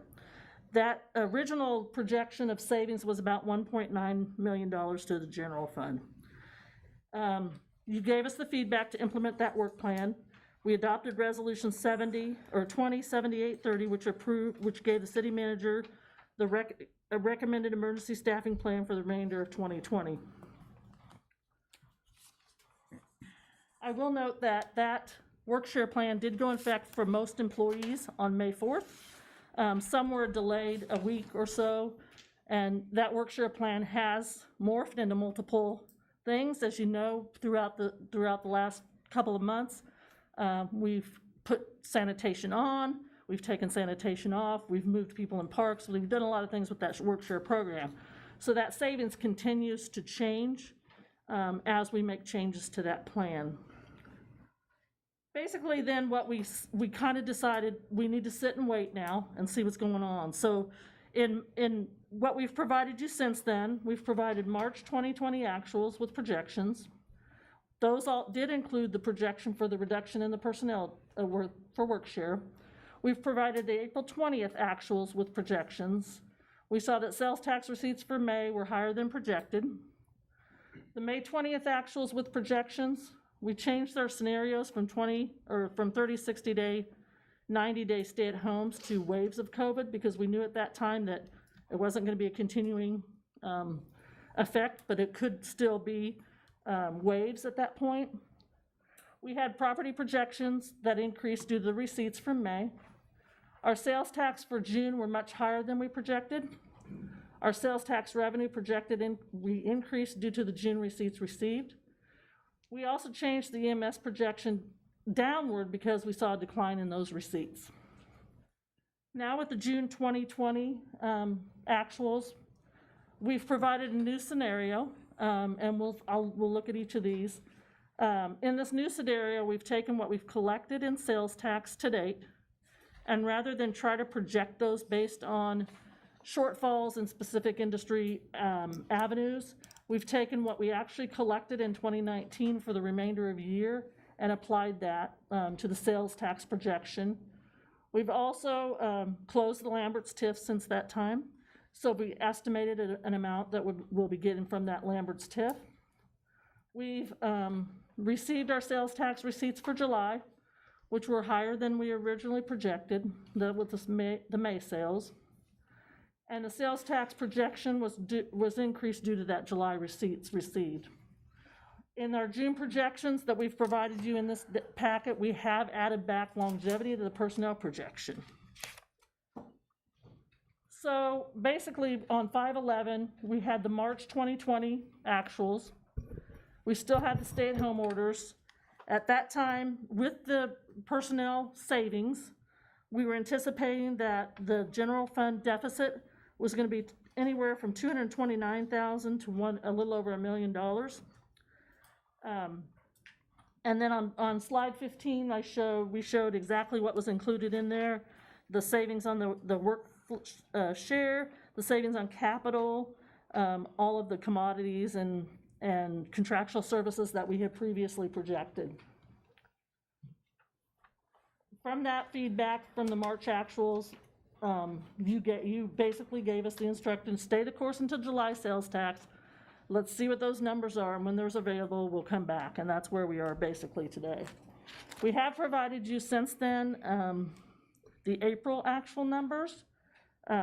Those projections did change the net deficit in the general fund a little bit, from $189,000 at the best case scenario to a little over $984,000 in the worst case scenario. And in May, when we provided actual data, we got into the three waves. At that point, with projections, we were seeing that the general fund had turned around and could be anywhere from $1.2 million to the positive to $748,000 to the positive. This is all with sales tax. But the big numbers that are changing in here are sales tax receipts. When we went into shutdown, we assumed that we were going to have very low sales tax collections. They did not come in that way, so that's why these projections are changing. Today, we have sales tax data through July. As you can see from this graph on slide number 19, the sales tax, city's portion of the sales tax is down from July of 2019. It's down approximately 4.10%. However, the year-to-date collection for sales tax is down 0.48%, so it's kind of leveling off. The use tax collection through July was also down compared to last July. However, on slide 22, you can see that it was down 8.25%, but for the year, that amount is up 12.12%. The one thing I wanted to mention on this is, because we've been getting this information a month apart, it's hard to track where are we going. So what I did was I looked at the total amount in May, when we got May sales tax, which was March sales. We were still up year-to-date 2.3%. When we got June, which was April sales tax, we were now up 1.6%. In July, when we got sales tax, which was for May sales, we're now at 0.65% in total. That's sales tax and use tax. So as you can see, that's trending down, but we're still above where we were before. But I think that's important to note that number is trending a little bit down. As I mentioned earlier, the projection approach that we've taken in the past is we had a 30, 60, 90-day stay at home. We switched that to 1, 2, and 3 waves. We based that projection on a percentage of sales tax collected as compared to the average of the prior 3 years. And we based those percentages on the data that we were getting from Moody's or someplace like that, and what we felt like we were going to increase or decrease. For example, in one wave, we had our lows in March or April when we were stay at home, and we didn't go back to low again. In a 2 wave, we were low in April, and then again later in the year, we had a low that based to cover that second wave, and again with the third one. And the new projection, with the June financial update, we've added the assumption is that the sales tax receipts to date, plus the sales tax that we received in 2019 for the months to come, so for August, September, October, November, December, we added those together and got a final number for sales tax for 2020. That makes some assumptions that our levels for 2020 are going to be the same that they were for 2019. So given that fact, the projections that we're providing here are that at the end of 2020, we will collect about $13.4 million in sales and use tax using this new projection. So based on that information, and this is the page that I gave you, the insert, because I didn't have the fund balance on there. Based on that information, with the one new projection, we're projecting that the fund, general fund will have a surplus of $2.13 million, which leaves the fund balance in that projection about $9.2 million at the end of the year. I did provide, however, on the same sheet, what those numbers would have looked like if we would have stayed in the old format, just for your information, because we don't know. We're asking for your information, basically, what our comfort level is with those projections, so I wanted to provide that information.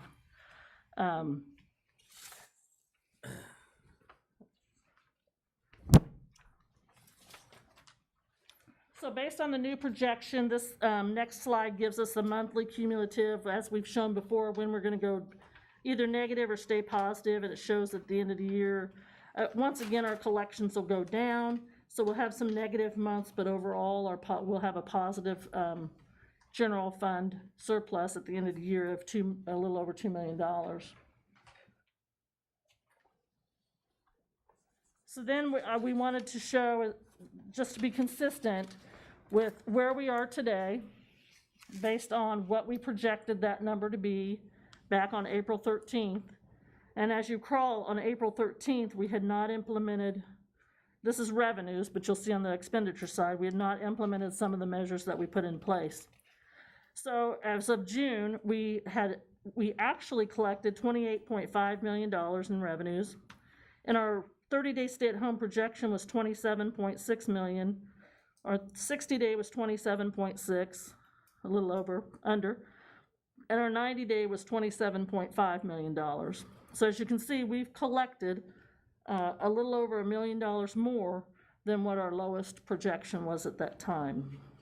And that mainly comes in property tax and sales tax. As you can see, EMS is still falling behind what we had originally projected.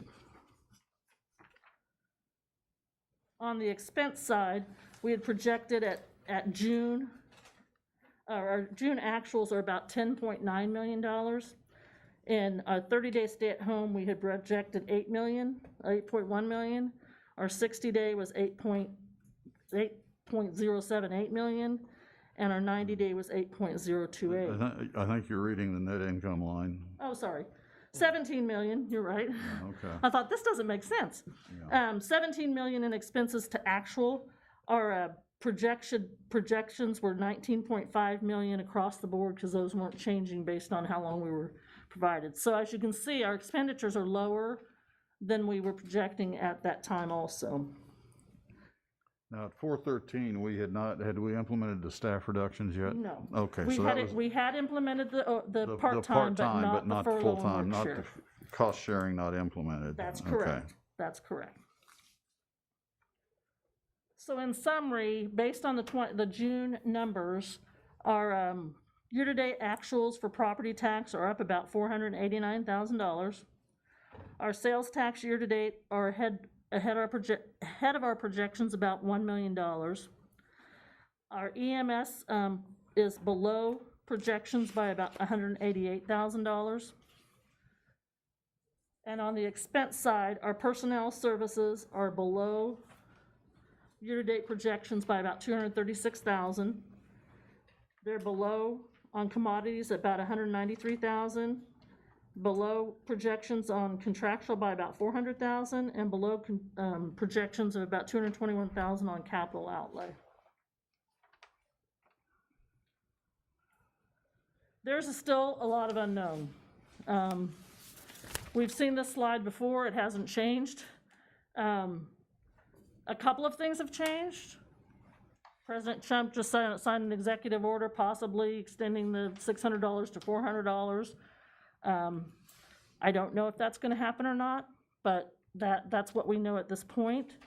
But I think the important thing to remember is that there's been a lot of temporary things put into place to help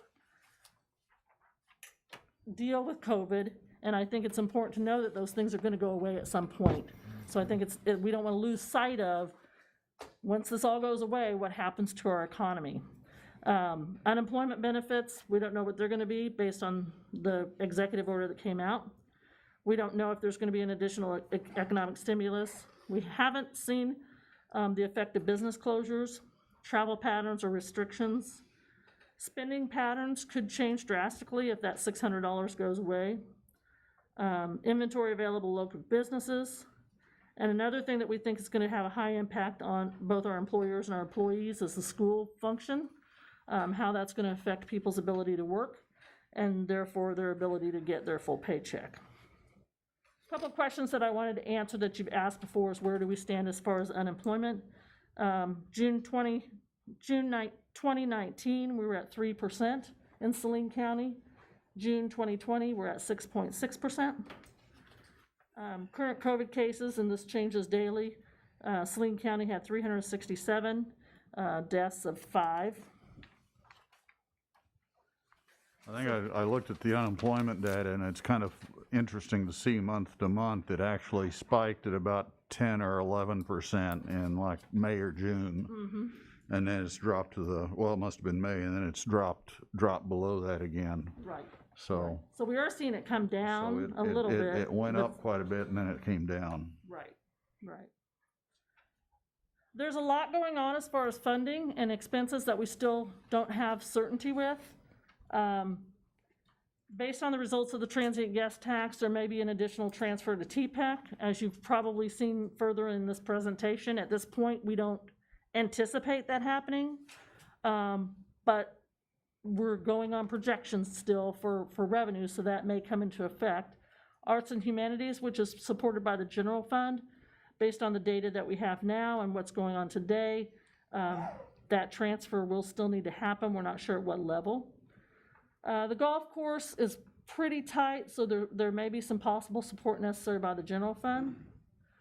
The OCCK agency contractual service, there's a potential savings here. I will say that this $400,000 number, I estimated that. I have not gotten a confirmation from them. We have actually paid out to them 3/4 of what they requested. So at this point, we have a balance of $202,923 that we still owe them. So I'm not sure exactly how that's all going to play out, because what I did was I just took how they applied it to the 2021 budget and applied it to the 2020 budget to see if I could come up with some number. Can I interject some questions here? Because this slide, I had a lot of questions on. Yep. OCCK, when we were talking to them, they did reference about a $400,000 savings this year in their presentation, but it was a little hard for me to understand exactly what they were getting at, because he kept referring to, we're going to give that to you as a credit, as if it's not real money we're going to get, and I'm not sure what he meant by that. Does any of the staff know what that means? No, and when I looked at that today, that's why I looked at what we'd paid him, because I thought the same thing. Why are we being submitted with invoices if you're not going to request that money? And I guess if I might continue, and speaking from memory, I didn't go back and look, but he talked about a new building that they were doing, and that we were going to be responsible for a part of that expense. And I think what he might have been saying was, we're just not going to bill you for that part of your expense. we'll issue that as a credit against your contract this year. So he's going to use money we've given him for operations and basically move that in effect into the building expense. I believe he actually said that they're experiencing cost overruns on that project, and so they were hopeful that these funds could be used to offset that cost But we have overrun. not approved that. No, No, that that was, request hasn't come in. And, you know, did we approve the building? Yes, we approved to Previously. share $233,000 but as a no, match to not that the building. overrun. Okay. It was a match towards KDOT funding for the Okay. building. So the but- building was approved in last year's budget? Yes. Correct. Okay, and that was, I wasn't clear. At a maximum amount of $233,000. So- And Mike's so- correct, he mentioned that project may come in higher than they anticipated, and that he had hoped that he could use some of this additional savings. And that's probably what he to means as offset that credit. So project. this 400,000 is kind of Right. loose? Yes, I yes, that's say? the point I wanted to make. It'll be a decision point you have to make in the future. Okay. Yeah. Is it, I'm just trying to think that through because they're being paid 100%. So should we, I mean, I'm just talking out loud. Should we be making a demand? That Well, that sounds harsh, but should we be requesting those funds be sent back to us? Well, I think they're being paid 100%, but not all year, was my understanding. It started mid-year sometime. Correct. It's the last 6 months of the year, and it's Okay. not, And then half of 2021 also, wasn't it? correct. Yes, it was 12 months and half was in 2020 and half in 2021. So we should get basically half of our contribution back unless we allow them to apply it to the building. And it's not exactly Overrun. half, because there's some, in their Yeah. budget, there are some line items that KDOT does not pay for. And so that's why I applied that thinking to the 2020 budget request that they gave us to come up with that estimated $400,000. And I think that's about what he said at that point. We had approved $811,000, almost $812,000 in funding for 'Cause I recall 2020. something like 387 or 389,000, I think is the number he threw out at the study session. Okay. So that's something we'll need to follow up with them based on your direction, how to follow up with him on. The CARES grant, we're notified that the Spark Committee did approve us for funding for the first round. However, that still needs to go to County Commission, which is gonna be considered tomorrow, and it still has to be approved by the state. So that number, while we believe is a good number, is not in stone yet. Okay, and that number is not included in the fund balance None of these numbers projection. are included in the projection that I Okay, so just gave these you. are These are basically outside of- upside and downside from the base we're talking about. That's Okay. correct. That's correct. The $380,000 in the second round, it appears that part of that has been approved by the Spark Committee. Is that how I'm reading this, Jacob? But again, that has to go to the County Commission and to the state for approval. And one clarification there, the first round truly was reimbursement. The second round included reimbursement and anticipated expenses. So as an example, hardware and software for employees to be able to work from home, that if that's funded, that's a new expense that would offset whatever we receive in the way of revenue. And that's what the citizen was referring to earlier in the comments and citizen comments, as they'd been watching that, and I forgot who said that. But And not to yeah. get too sidetracked, but the cost increase that they're asking about for computer technology relates to licenses and fees of software. It's not what we're talking about here. Not But my this. point here is that second round of reimbursement, it looks like it's shaping up that it will not net positive to this conversation and this bottom line. If we receive any funding, it'll be attributable to expenses we haven't budgeted. To either. future expenses. Right. So we could basically put that as zero. And we that's correct. And we Correct. would not make those expenses otherwise. Correct. They are COVID-related requests that we submitted for their consideration. Okay. So I'm gonna put that as So a that zero. that then. 380,000 is a net neutral. So that's really A net zero. zero. Yeah, Right. okay. The next item is a Lambert's refund of excess funds. We do have funds on account at Security Bank. That's being closed out as we speak. We should be receiving those funds in the next week or so. We anticipate that the city's portion of those funds would be about $110,000.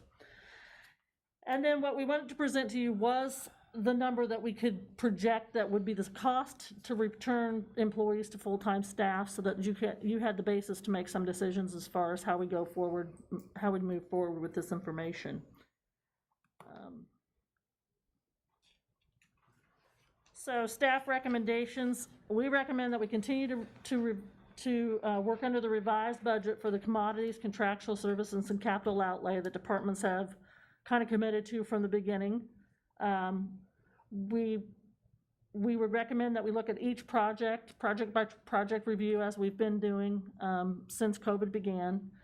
For personnel, we've already added back the longevity costs, but we would recommend that we formally take that off the table and pay those following as we would normally do. Exec pay, that we do not reduce the 10% salaries once those executive staff come back from work share. We're recommending that we develop a plan to discontinue work share and furloughs. We're looking for some direction from you as far as how to develop that, when to happen. And we certainly continue to monitor monthly performance and adjust as needed, because we don't know what's going to happen. I mean, that's the thing that I have to reiterate is, just because our projections look good today, we don't know what's going to happen in August or September or November, especially if unemployment doesn't get refunded. Hearing that from President Trump, there's still a lot to that too. 25% has to come from the state. If the state doesn't say they'll do it, then they get nothing.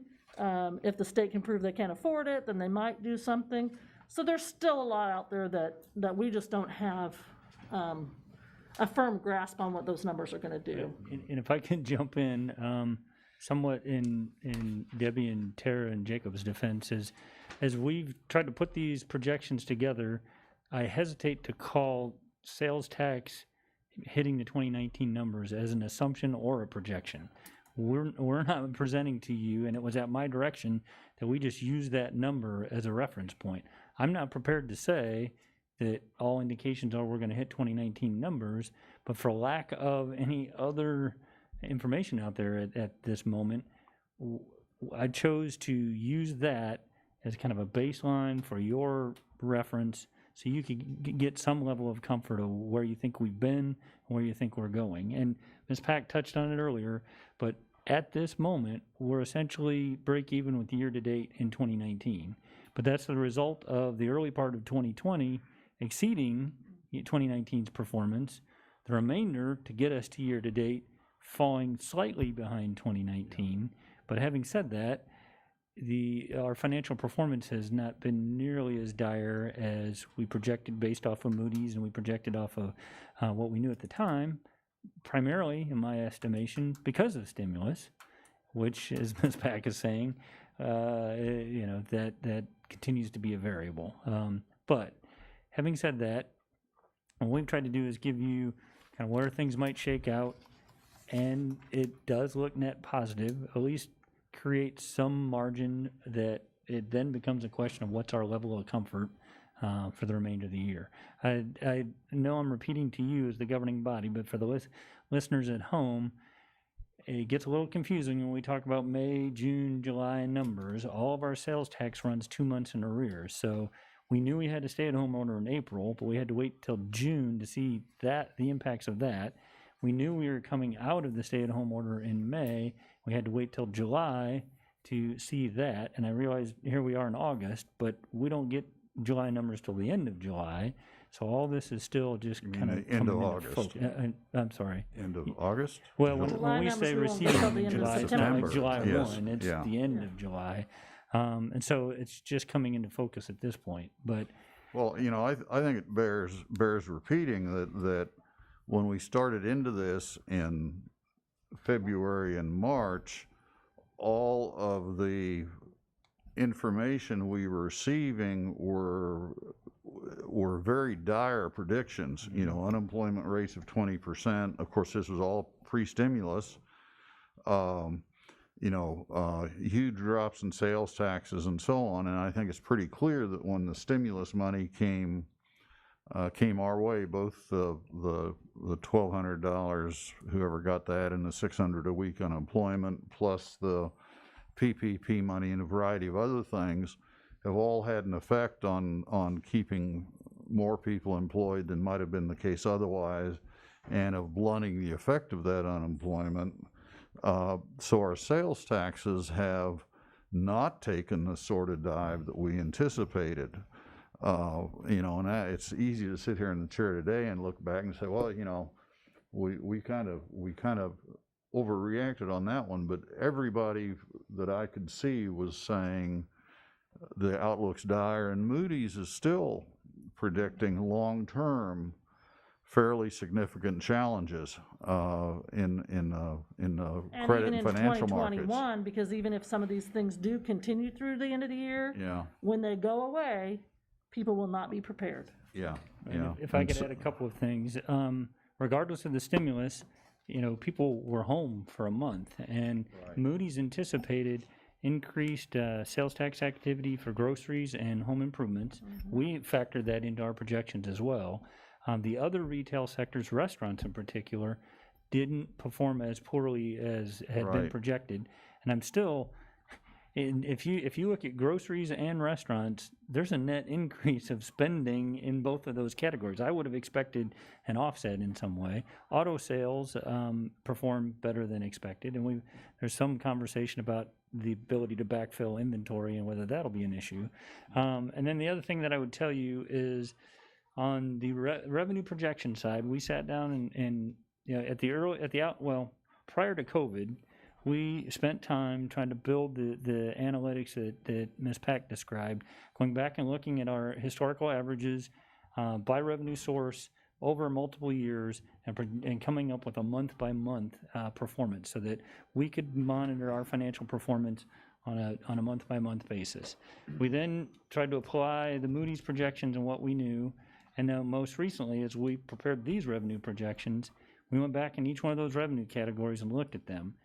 A lot of those are I'm very pleased with how accurate some of those have been.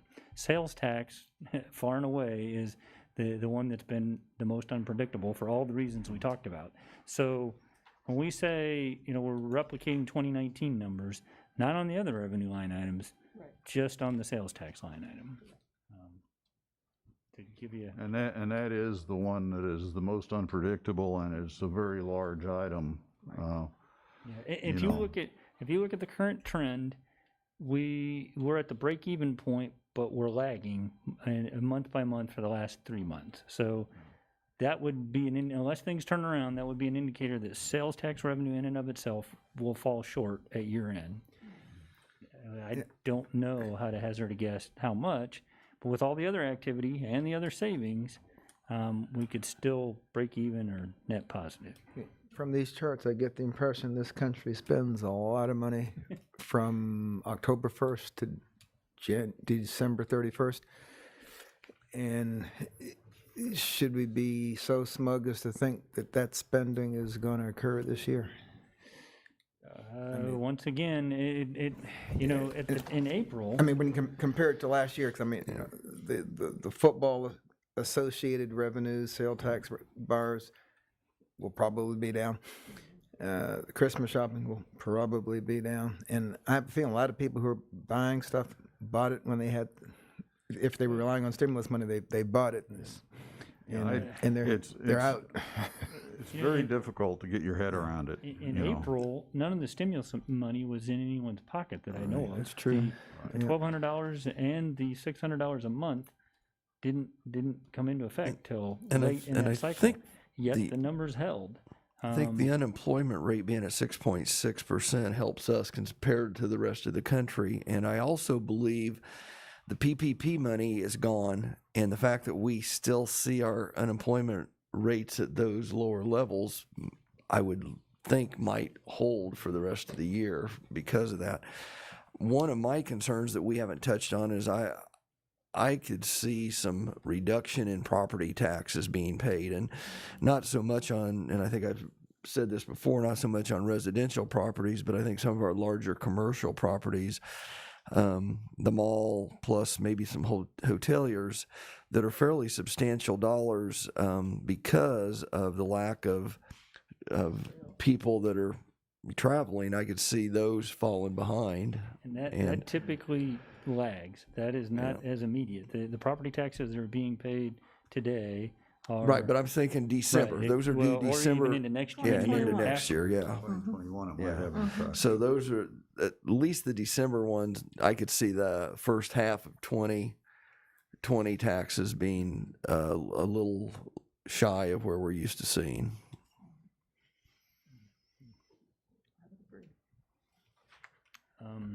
Because if as a business owner, if I have to pay payroll, purchase inventory, or pay payroll taxes, real estate taxes, that comes in third because there's a 3-year lag before they'll foreclose on past due property taxes. The other thing that I wanted to mention is Ms. Pack touched on the cost savings in commodities, contractual services, and capital outlay. And I liken it to going on a diet. The first few days you do great. As it drags on, it's hard to maintain that resolve. I think our department heads have done a terrific job. I don't know of anything in particular that is going to throw those numbers off. But to say that we have a specified dollar savings in June or July doesn't necessarily mean that we'll be able to sustain that level of savings by year end. A question that was asked earlier by one of the citizens, and I believe you've answered that before, but they were talking about overtime. That's just a function of how our police and fire work. Is that correct? Large majority of on the fire side is. The police, as you know, this year implemented a new schedule. So they're actually budgeting in 2021 a significantly less overtime number than we would have before. If a police officer's on a call and it's the end of his shift, he just can't leave it. I mean, there's always something that's going on. It's a lot easier for me as an administrative department head to manage that than it is for somebody on the street like that. But Snowstorms. But we're staffed better on the police department. We have been, which should reduce been saying for a long overtime. time that staffing levels, and number one, staffing levels prevented them from going to 410s. When they reached a sufficient staffing level, they were able to do that, which then kind of addressed the other issue that Ms. Pack mentioned. They can be scheduled for an 8-hour. They can build some time at the end of their schedule in to complete their reports, rather than complete their shift and then be on overtime to complete the reports. They've done it long enough to realize to see that they've got significant savings. We've already budgeted that. Fire department. It's everything from emergency transfers with the ambulance service to staffing levels as well. We have more vacancies in the fire department right now than we've had in a long, long time. We're in the process of hiring and interviewing, but that's a little bit of a function of the schedule, a little bit of function of the transfers that we're called to make that are not completely within our control, and then also staffing levels. When we, and I maybe have asked this question before, when we have transfers that we have to make that put us on overtime hours, do we recoup that? No, it's a fixed rate. So it's a fixed rate, so we're not able to charge additional fees when we're using overtime employees. A lot of those are Medicare, Medicaid, insurance provider, fixed rates. I think I asked that before, and that's the answer I got, and didn't like it then either. So the study that was done not too long ago, the consultant's conclusion was that our collection rate was exceptional, but it's not 100%. So in addition to fixed rates, we don't collect on all accounts. So we'll come back to this discussion, but I think it's important that you see kind of what's happening in some of the other funds, because they do have some effect on the general fund. The Arts and Humanities Fund, we are still projecting that the $645,000 transfer will need to be done. Based on that information, it looks like we'll still be okay with that transfer. I'm not sure we'll be able to reduce it because there's some unknowns in the other income items and the expenditure items on that particular fund. Sales Tax Capital Fund, we're still projecting that fund will come in to a net positive. Again, we're using the revenue projections for sales tax at the remainder of the year for the 2019 number, so that number could change. So this is one of the funds that's affected by that new projection criteria. The same with the Sales Tax Economic Development Fund. And if I could, I need to touch on that one.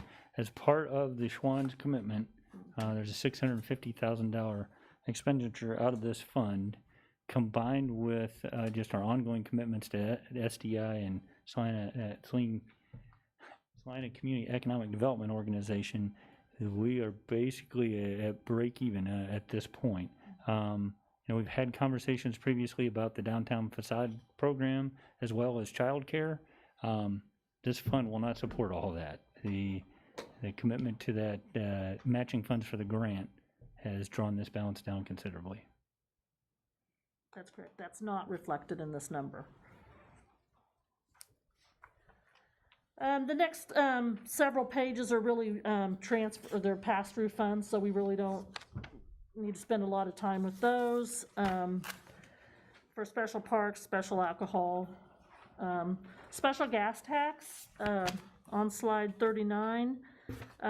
We are anticipating still that this fund will not collect as much as it's budgeted to spend. Now, whether they spend all that money with the reduced staffing, that's a different question, but it does have a significant fund balance that can be utilized if that becomes necessary. This is another one of the other taxes. The gas tax, so it's a really unknown number at this point whether that projection is going to come in as anticipated. Yeah, it looked like on the sales tax stuff, the one industry that was hit fairly significantly was the lodging industries, and that was down quite significantly, and that I've got to think that's got to show in the gas tax eventually. Mm-hmm. Yep. The next two, neighborhood park and TPEC. TPEC, we did reduce our revenue projections and we reduced our budget, our expenditure projection based on the information that we were provided by TPEC. You will still see we do have the basketball floor still in here. We know that was kind of put on hold, so that number may not come as negative as we would anticipate it to come. However, it does have a little bit of a fund balance to cushion that. Sanitation, we really haven't changed much of the projections on those other than the salary savings. We did reduce a little bit of the revenues based on what we were seeing with the water customers, but don't anticipate that to have a significant effect on the fund.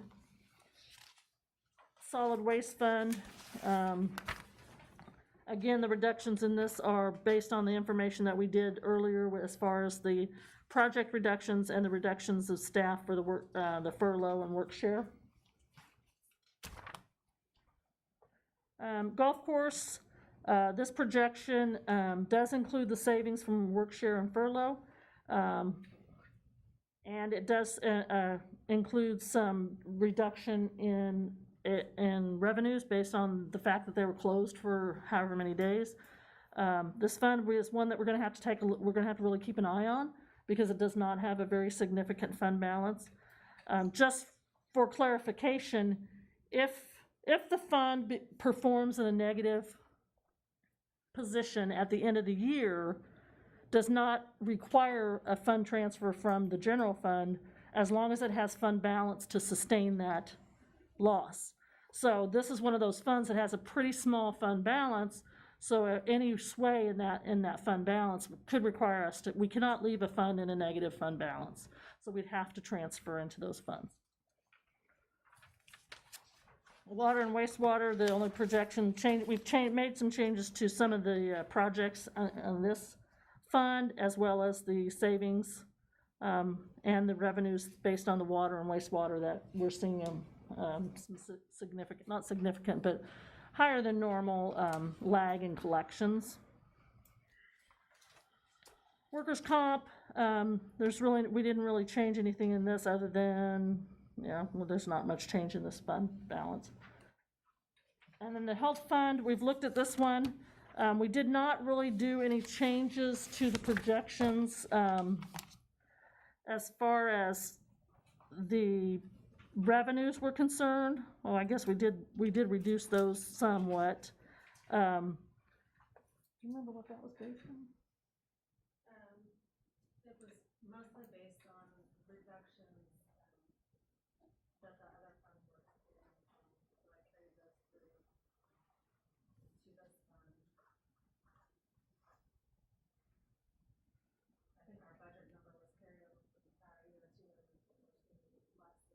Okay, so the reduction in the expenses and the revenues is about the same, so there's really not a net difference in what that projection is compared to what we were budgeting originally.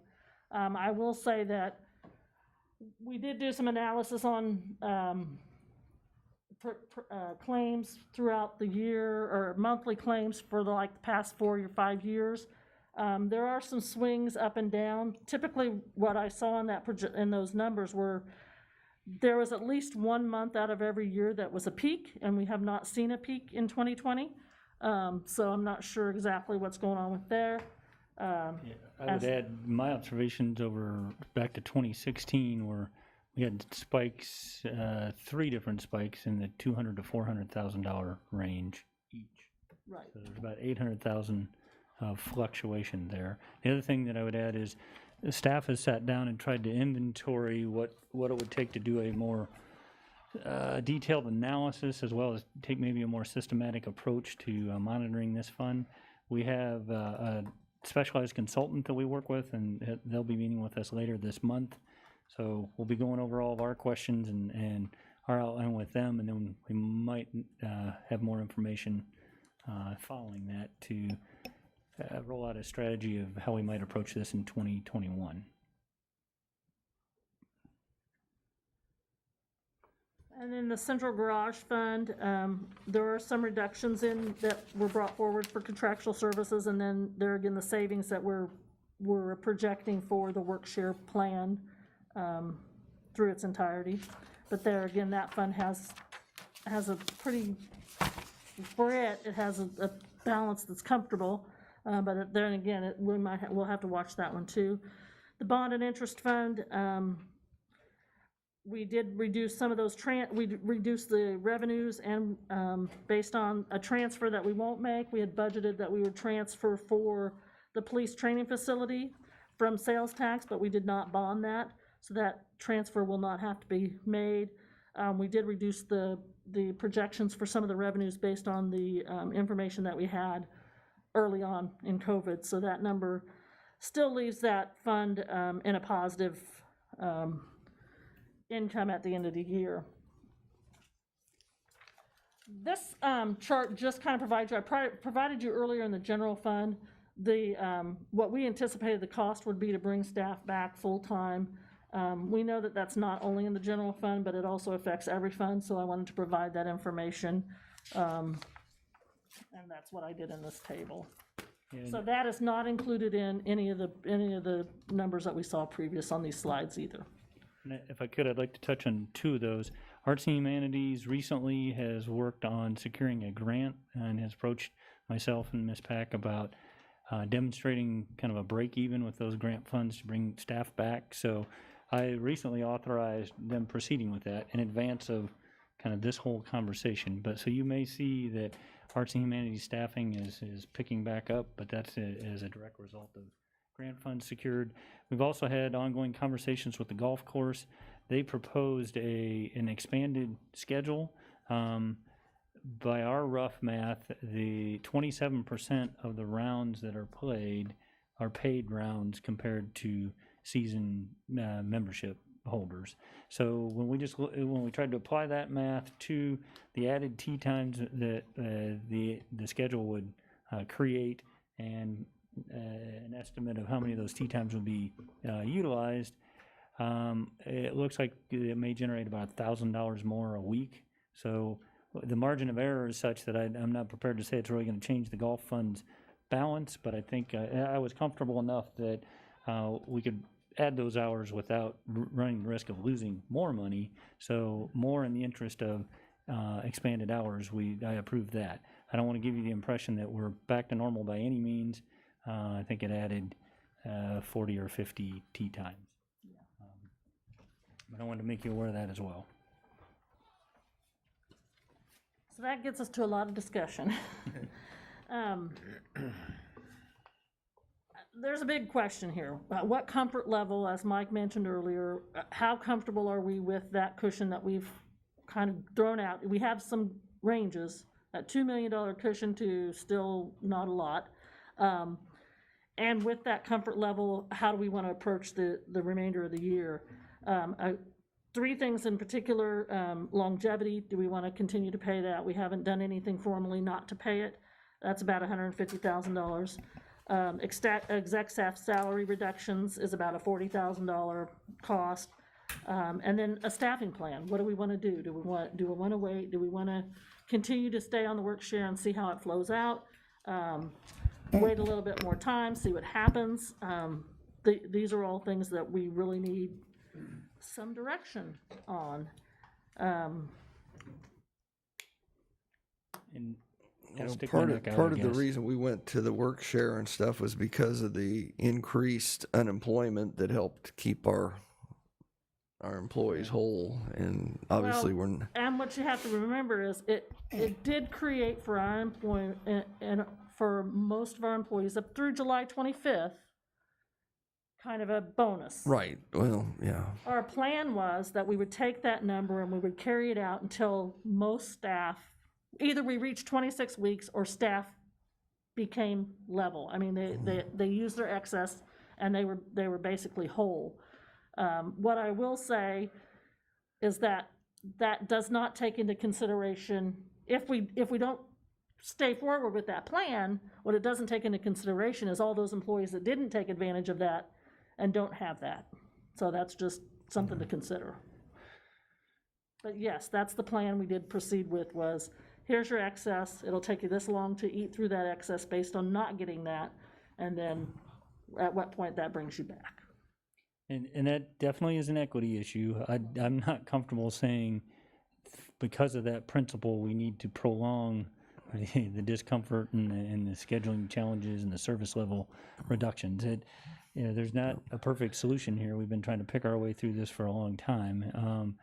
What I was going to say is I'll stick my neck out a little bit in terms of what we projected and the year-end projection of leading us to think that we could break even or come out ahead, combined with CARE funding, which we'll know more here pretty soon.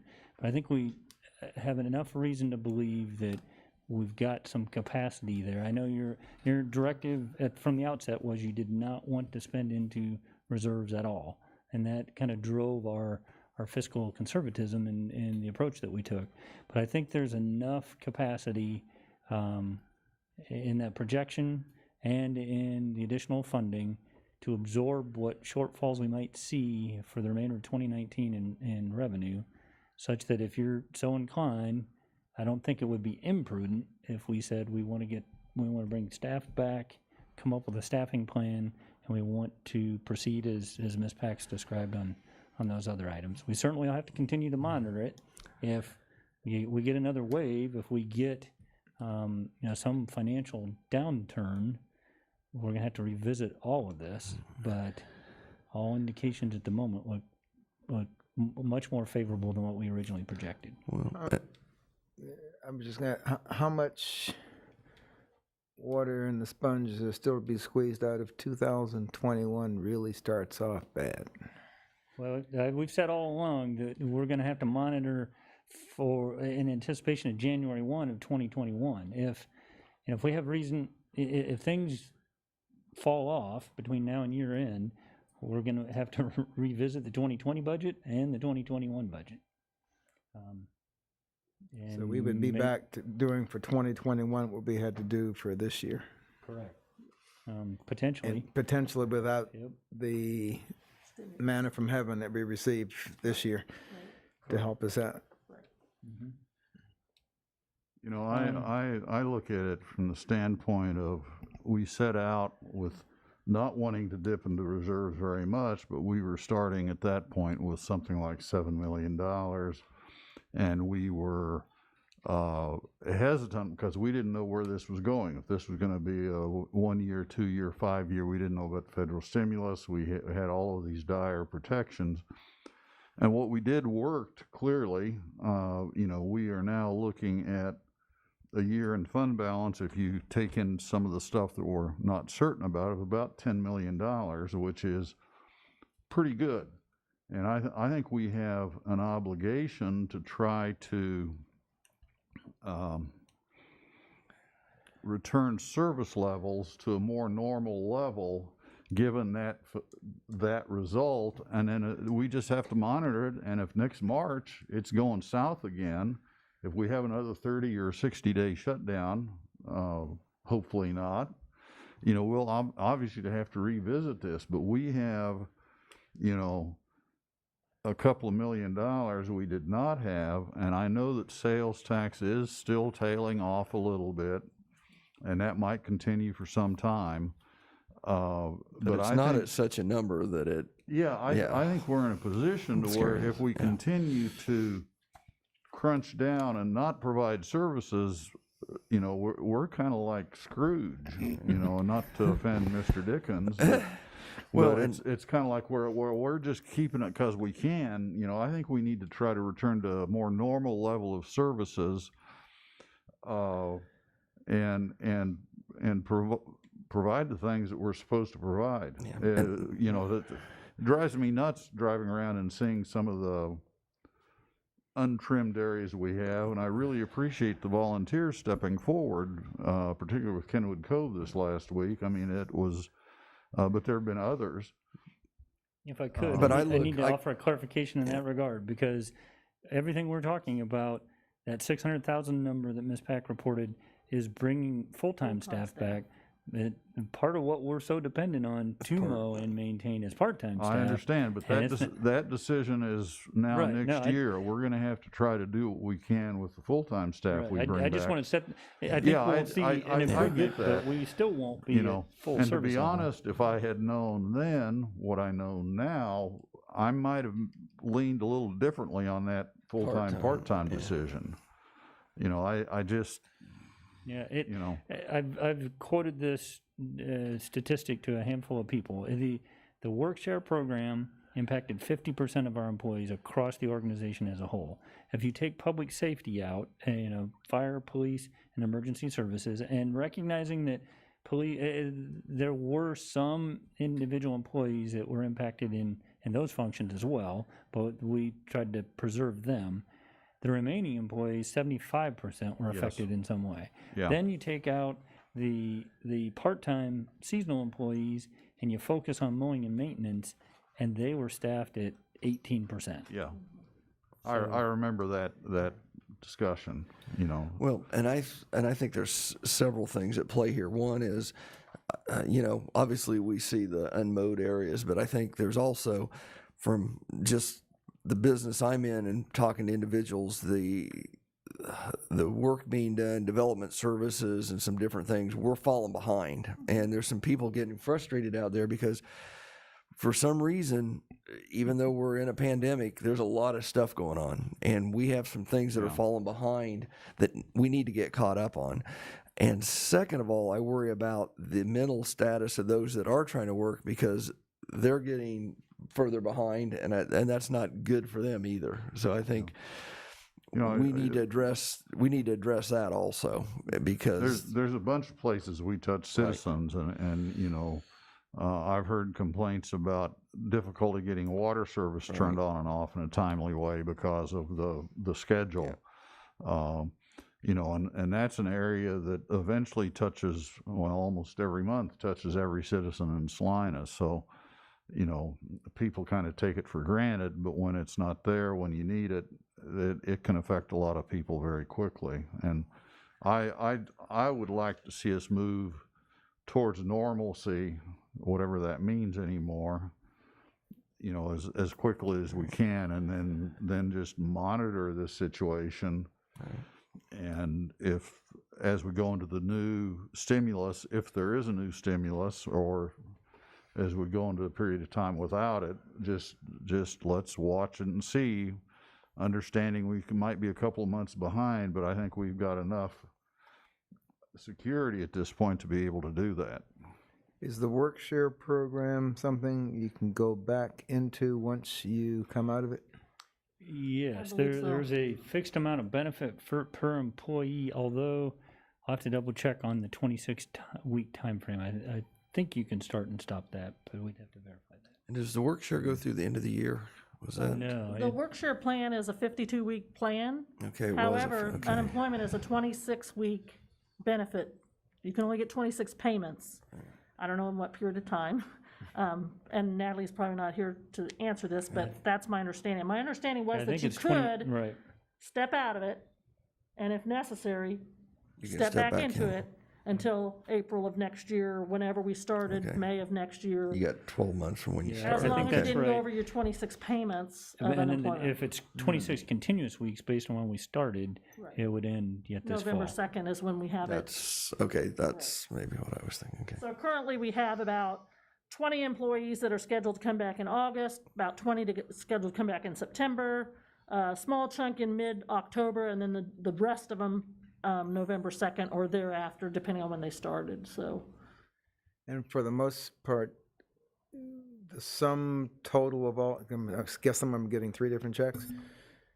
One from us, one from, I think the Two. Two checks. I think Okay, the two, Department right. of Labor pays the unemployment and the federal pandemic unemployment Okay, compensation. Now, having said that, what little I've read about President Trump's declaration, some were speculating that because it's an executive order, is a standalone program independent of the Department of Labor, and so the process to stand that up and administer it may be as problematic or more problematic than it was rolling this federal pandemic unemployment compensation out. I say that because it may not be a seamless transition from the $600 a week to the $400 a week, which could impact us economically. So I'm going to look at staff under 7.5. What direction do you need from us? If you're comfortable with kind of as we've described it, that we have been fiscally conservative, that we now have projections that look more favorable, and we have some stimulus proceeds with, we can bring back to you a resolution that kind of resets the work sharing and the staffing levels, and recognizing that we're going to have to continue to monitor, we'll have to be ready to adapt, and we may fall, if things get worse, we could fall short slightly by year end in terms of sales tax performance, but I think we've got enough capacity that we can try to get back to a sense of normalcy.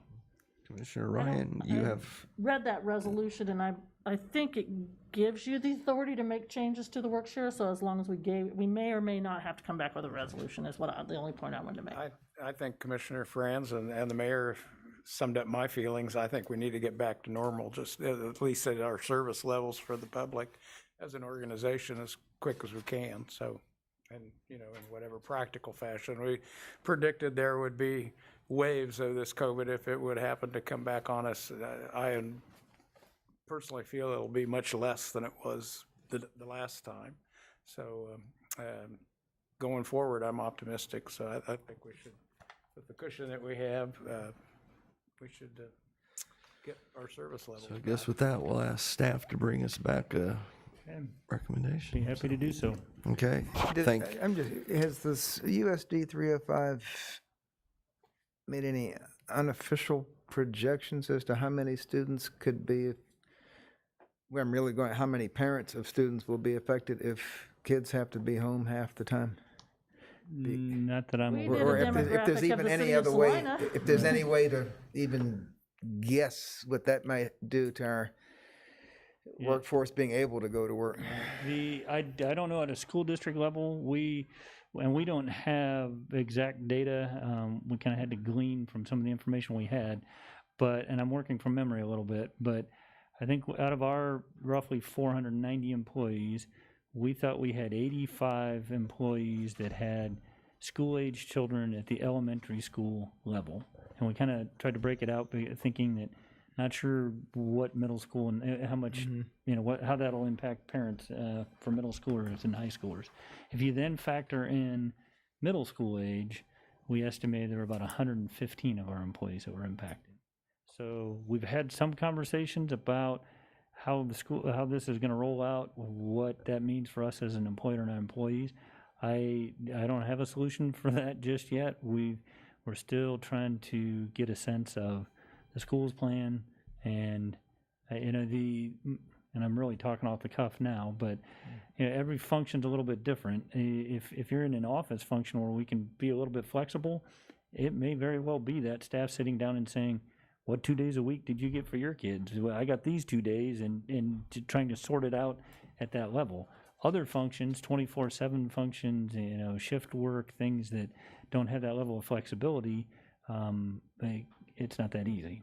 So we're still trying to size up what that future might hold and plan accordingly. Now, the one thing I would tell you is, and I've heard it from a couple different sources, holding out hope that it'll be full school without any outbreaks and no impacts on employers or employees is probably pretty naive.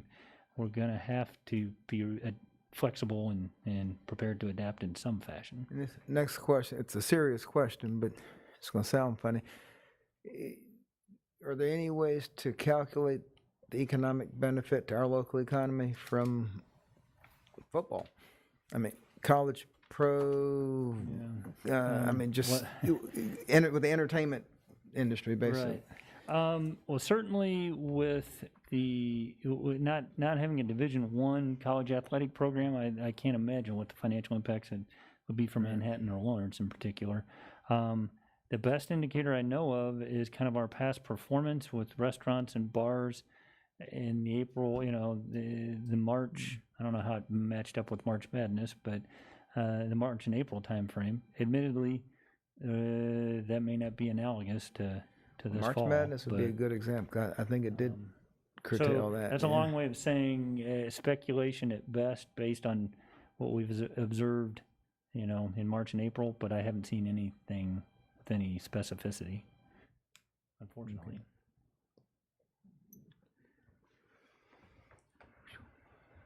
Okay, well, with that, it looks like we need to move to 5.1A. Yeah. 5.1A, first reading ordinance number 20-11035, adopting and appropriating the 2021 annual budget.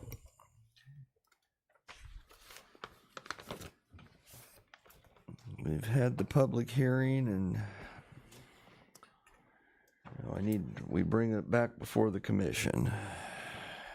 I suppose maybe we're back to the staff report step, which if that helps. we've heard. Which you've heard, and if you want to pick up that deliberation, I'm going to put Ms. Pack on the spot just a little bit between her and Tara and Jacob, but if it's helpful at all, I think it might be useful just to quantify the dollar value of the mill rate increase, so you have a sense of that, as well as a percentage of the general fund budget, what we're talking about. I have my math, but I don't know that I'm. Calculated this somewhere, just have to find it. I believe the number was $443,000 to the general fund. Is the value of the mill levy increase.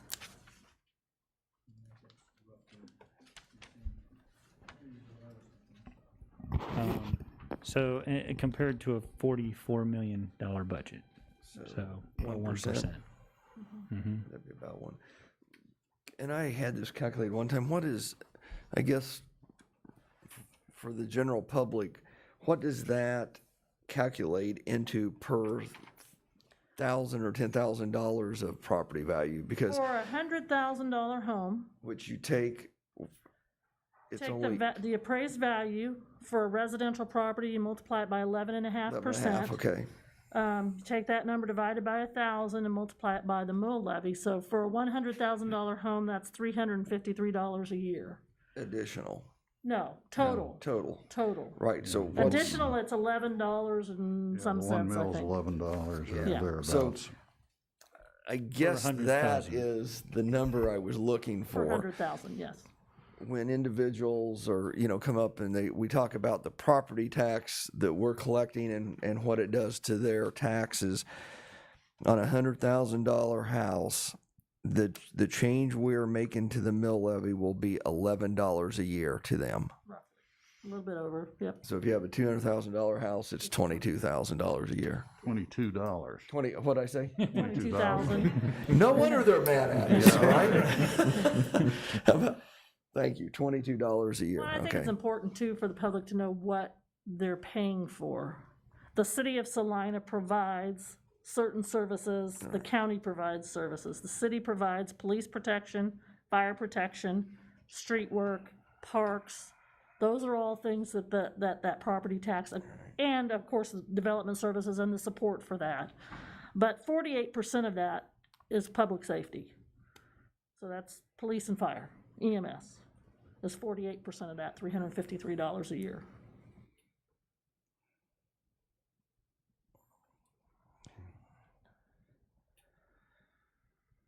And I know we talked about before where that leaves the city as far as compared to other cities. I think the numbers we had before was that ranked us in by the rate at about number 10. And so what I did also was 10 from the lowest, not the 10 highest. from the lowest, yes, 10th Okay. lowest. Out of a peer group of 31. 31, yeah. Right, and this is populations over 12,000 people. This is some information that Commissioner Franz put together. Then I thought it was interesting that as a percentage of the total mill rate, our city mill rate is about 21%. Compared to that same group of cities, we rank 7th lowest as a percentage of the total mill rate. So I think that kind of shows that as far as our percentage of what the total mill rate is, it's pretty low compared to other cities. Well, and if you look at the combination of the mill rate and the sales tax, and you look at those in combination, we're 5th from the bottom. We're actually better ranked there than we are with the property tax alone. Right. So it's not like our tax rate is, unreasonable compared to the peer cities. And I guess that was, I didn't want to be too critical, but the chamber's survey, there was a lot of information that was not given, and that would have been part of it. I think that would have been beneficial. Now, I think too, for a business, It's 25. It's 25%. So that Yes. number's a little bit different. It's Right. not as low, Right. but still, you still have the same mill, whether Right. you're, and that 25% is for the full state of Kansas. That's not correct. so, yeah. Well, and the thing that I probably shouldn't say this, but, we hear a lot from people sometimes, why can't we be more like this city or that city? And the one that comes to mind is McPherson, but their mill levy rate is like 52 mills compared to our 29. And their sales tax is 1/4% higher. Yeah. So, I don't really want to be like McPherson when you look at it in that way. And I'm not being critical of McPherson. They have different circumstances than we do, obviously. But I think we need to be very cognizant of what the full story might be.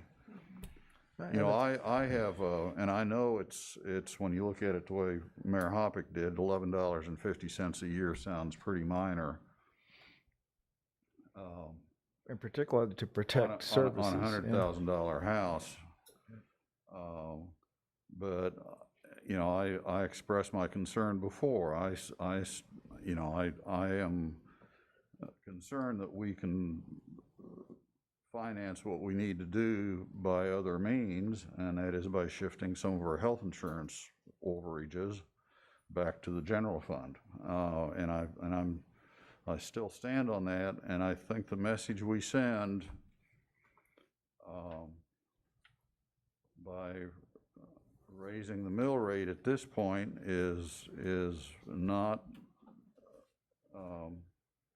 a message I want to send. I really think that we ought to step up to the plate, and we just got a financial report where we're going to end the year with $2.5 million more than we thought when we were in a normal projection. I know that there's a lot. Might, and plus, we're going to eat into some of that by bringing we back will. staff, We will. right? There's no doubt about that. Yeah. But it's still, I am uncomfortable with doing this. And can we follow up on your health care? And I guess I'm going to look at staff. We had a target of, was it 1.5 or 2 million? 2 million. And we're projecting that balance to be 2.9. 2.9. And I get that there are uncertainties in that. That's why there's $2 million there. I've read of a variety of things since our last discussion, a lot of which comes from SHRM, which is the Society for Human Resource Management, and they're quoting some pretty big boys in the risk management industry, Willis and Gallagher. Willis owns the Willis Tower in Chicago, which used to be the Sears Tower. I mean, they're multinational billion-dollar companies in risk management, and some of the things that they're saying is, Willis is saying with a 1% infection rate, employer costs they expect to decline between 1% and 4%, and that's because people are deferring what they call elective surgeries and so on, and that more than offsets the increased costs related to COVID-related costs. Furthermore, Gallagher says that of those people who defer, only about half of them actually follow up and get the surgery done at a later date so that it doesn't all come back. They said at a 20% infection rate, costs may rise as much as 3%. Now, to me, I look at this in relation to everything else, and I'm just thinking, do we really need an extra $900,000 or an extra $1 million there, based on, a fear that there's going to be an increased risk? And I have trouble accepting that. Well, if you don't get those sick people, you're made out like a bandit. Because two things, medical literature says we're heading for a big crisis in the next 2 years because of all this deferred maintenance. The cancer rate's going to go up, or advanced cancer is going to go up, heart disease. So sooner or later, we're going to have to pay that bill. These guys discussed that is one of the potential side effects of not getting elective care done. Right. And again, we're on the hook for any expense up to, I think, what's it, $400,000 where our stopgap, start with 450, it's somewhere around there. 5?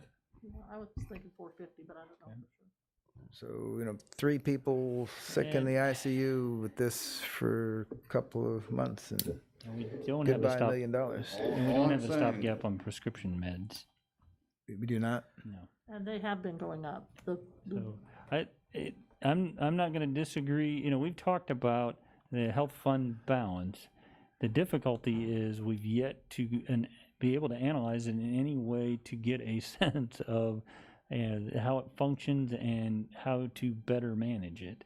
And so I've committed to you before, and I remain committed to trying to take a more systematic approach. I'm reluctant to, last year we tried to discontinue, pull back, and steer those savings to the general fund, and that worked for a couple of months, but not nearly as long as we thought that it would, and we had to kind of abandon that approach. But we've once again recovered. Now, there's always been some conversation about elective surgeries and things like that cycle. Once an employee gets through their deductible, then you kind of have a back end impact. Which ours is in February, so we would see that increase in the latter part of the year, or in all honesty, I'm trying to get those numbers and truly analyze them to see if those anecdotes bear out. So if we did not have the mill, obviously the health fund balance would cover the $443,000 if you dropped it down to 2.5 million. And you have the option of doing what we did earlier this year. Was it this year or last year? Where we suspended payment last year? Boy, time goes fast. If you need to. But then by suspending it, what you have to look at is, do you suspend it just for the general fund? Do you suspend it for every fund? Do you suspend it for all those third-party people that are also paying into the fund? There's a lot of conversation, I think, to be had. And the general fund is the backstop, though. But you can't do a transfer directly from that to. No, that's kind of the problematic part of it, is rather than vacillate like that, my preference would be to try to come up with a plan to manage that fund balance more proactively. But we've yet to do that.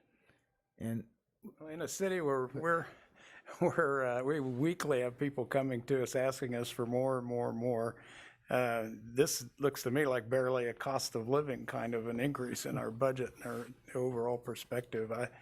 I'm completely comfortable with the way it's been proposed, and it is just a cap. We can No, once we revise set it with downward. this budget, that's what it'll be levied at. That's what it'll be. Yeah. Because once we send it to the county, they will take the dollar amount that we're requesting and they'll apply it to the But the mill, values. well, because do we know It'll the fluctuate a little adjust bit it. because the value may change a little value? bit. The value's been set, but that could The be, value has been estimated, but the final Estimated. values aren't determined Right. Till until October. end of October or something like that, and it's, so the But mill it can't go levy, high than this, it could go the a tiny dollar bit amount lower. of taxes on levy will stay the same, but the right. mill The mill levy levy will rate may fluctuate. actually be a little different than we think it will be at this Right. point, because the values will still Only fluctuate lower, a not little higher, bit. correct? No, it could Well, go it could either go way. higher depending on Can't if go those higher? I values thought that come was at down. max. Whatever it Okay. takes to accomplish the The stated dollar revenue amount that generation that we've identified. Well, I just think that if you're going to increase service, which seems to be the popular request, I'd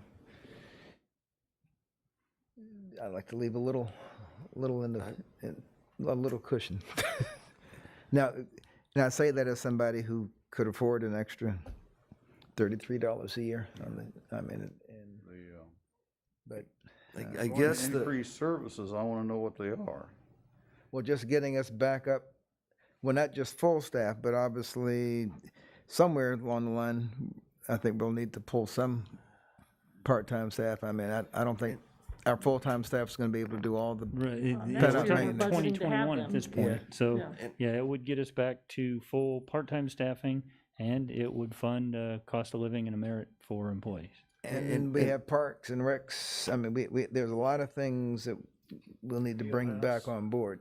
But when we bring our people back on board with the resolution next week, we're doing that this year. That doesn't have any effect at all on this budget, because it's set at a baseline. The budget for next year is not set at our reduced level. It was set at a normal 2019, 2020 level. So it really that doesn't come into play. Now, what might come into play is if there are future losses related to COVID, if that kind of eats away at us, but that's part of the reason we got that fund balance there.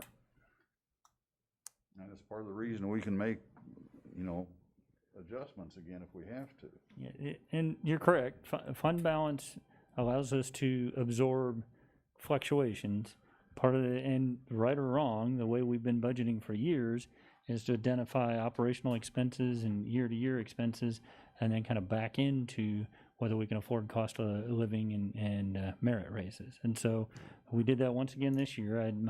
That's not really my personal preference, but it's kind of how we ended up putting the budget together. So what we told you is if you want to fund COLAs and merits, that can't be supported at the current levels, and so this in part funds that. Yeah, as we move forward, I think a couple things. One, try to figure out a way to manage the health care, because it seems like we've had this discussion every year I've been on the commission. Two, I don't know how we do that, whether we look at right-sizing the organization. I think you and I have talked about that, Mike, and how we do that, I don't know. But the problem we have is if we're looking at giving raises to employees, is the increase in our sales tax right now doesn't support that. And so the only way we can do what we do now for employees is through the property tax, through the mill levy.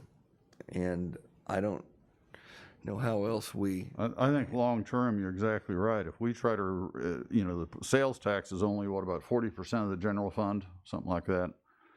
And if we try to rely on the increase in sales tax to fund all of our normal increases of 100% of our budget, that doesn't work long-term. And we've struggled for years. We've moved all of our general fund capital into the sales tax now, which in my opinion is a mistake. You're absolutely right. Long-term, we have to accept increases in the property tax. That's just because of, inflationary increases in the sales tax just don't match Right. our total expense, or there has to be some other adjustments. Right. As the mayor mentioned, we didn't do strategic planning this year. As I looked into that, both in terms of facilitators and what the topics might be, I think that conversation about what is our financial performance, what if any growth do we see in our revenue, then also fits with right-sizing the organization, right-sizing our debt, right-sizing our fleet. We've had multiple conversations about not being able to keep up with fleet maintenance, and we're just kind of chasing our tail. But there's a balance to be struck there. It can't come with annual property tax increases ad nauseum. I guess my feeling is that's a bigger question than we're dealing with here. Mm-hmm. This year, we can fund the employee increases without a property tax increase by simply utilizing the excess money in the health insurance allocation. And we can still meet the financial goals of that fund by ending up with a $2 million balance, and apparently our general fund, at least at this point, looks like it's doing okay. So, I don't know. Like I said before, I think I'm arguing by myself down here.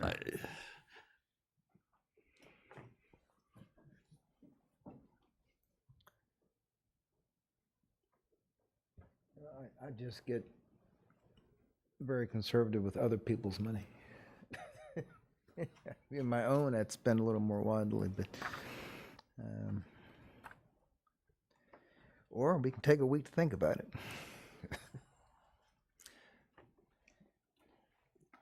If we were to take Commissioner Franz's suggestion, how would we handle that with the health insurance again? And it could be more broad than that. I mean, if you said you want to fund COLA and merits, you don't want to do a property tax increase, then my takeaway, that could be a number of things. That could be spending down the general fund reserve. It could be the health fund. It could be, other budget adjustment. We could. Again, I know we have that buffer in the general fund and it looks really good, but not knowing what 2021 brings, I really get nervous about not having some cushion there, and I hope I'm wrong. And maybe next, maybe at next year when we're having this discussion, we say, okay, our fund balance is considerably more than we had anticipated. We've done everything we wanted. We have a good idea of what COVID-19 has done to us, and I'd feel a little better. The one thing we wanted to do is protect that general fund balance, and we've done that, and I understand we're a little bit better off than we thought, but not knowing what 2021 could bring, would we have some flexibility not reducing staff again and continue to give services to the community by doing this? I don't have a crystal ball that tells me for sure. Yeah, I don't either,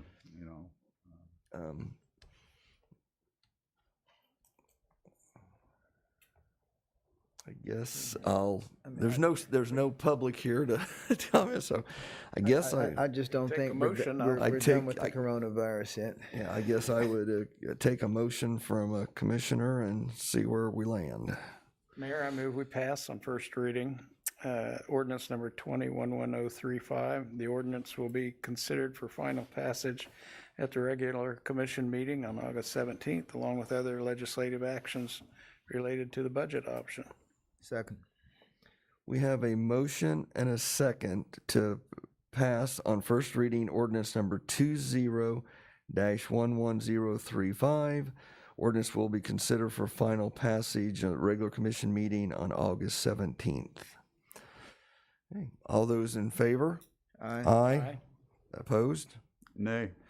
That passes 3-1. So thank you, gentlemen. That was a good discussion, and it's not an easy one to have, but I appreciate everyone's input on that. So, okay, we have no development business. Is there any other business come before the commission? Just as a matter of fact, we have not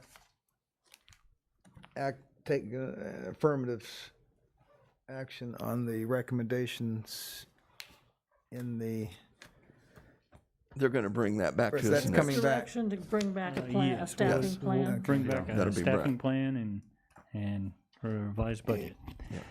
I guess I did have one thing, with your permission, we will bring back the resolution of advisability next week and strike Project Rise and insert Schwann's, just to ratify. Now that we know who we're talking about. Correct. Okay.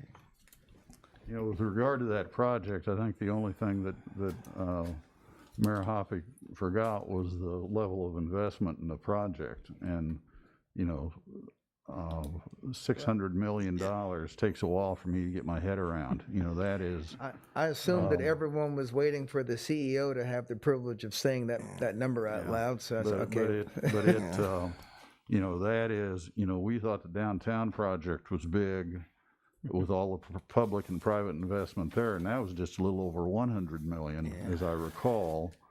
This is 6 times that size. Which ones? Just to clarify, I mean, we talked about this last Thursday, I guess it was, but the newspaper article didn't go into that much detail. But to say that we're issuing $600 million worth of debt, that's not city debt that counts towards our debt limit. It's not a bond payment that we're making. We are selling that debt to the company, and that they are making a payment back to themselves, essentially, all for the purpose of the economic benefits of the industrial revenue bonds. It's not city debt in a traditional sense, and we won't pay it back, and the company will, I'm sure.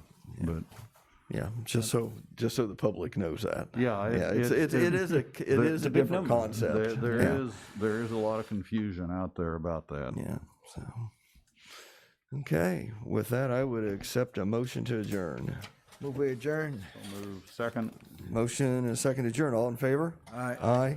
Opposed? See everyone Thursday. I shouldn't groan on it. They got you fixed up yet? I still remember that couple of years back, well, my kids were in high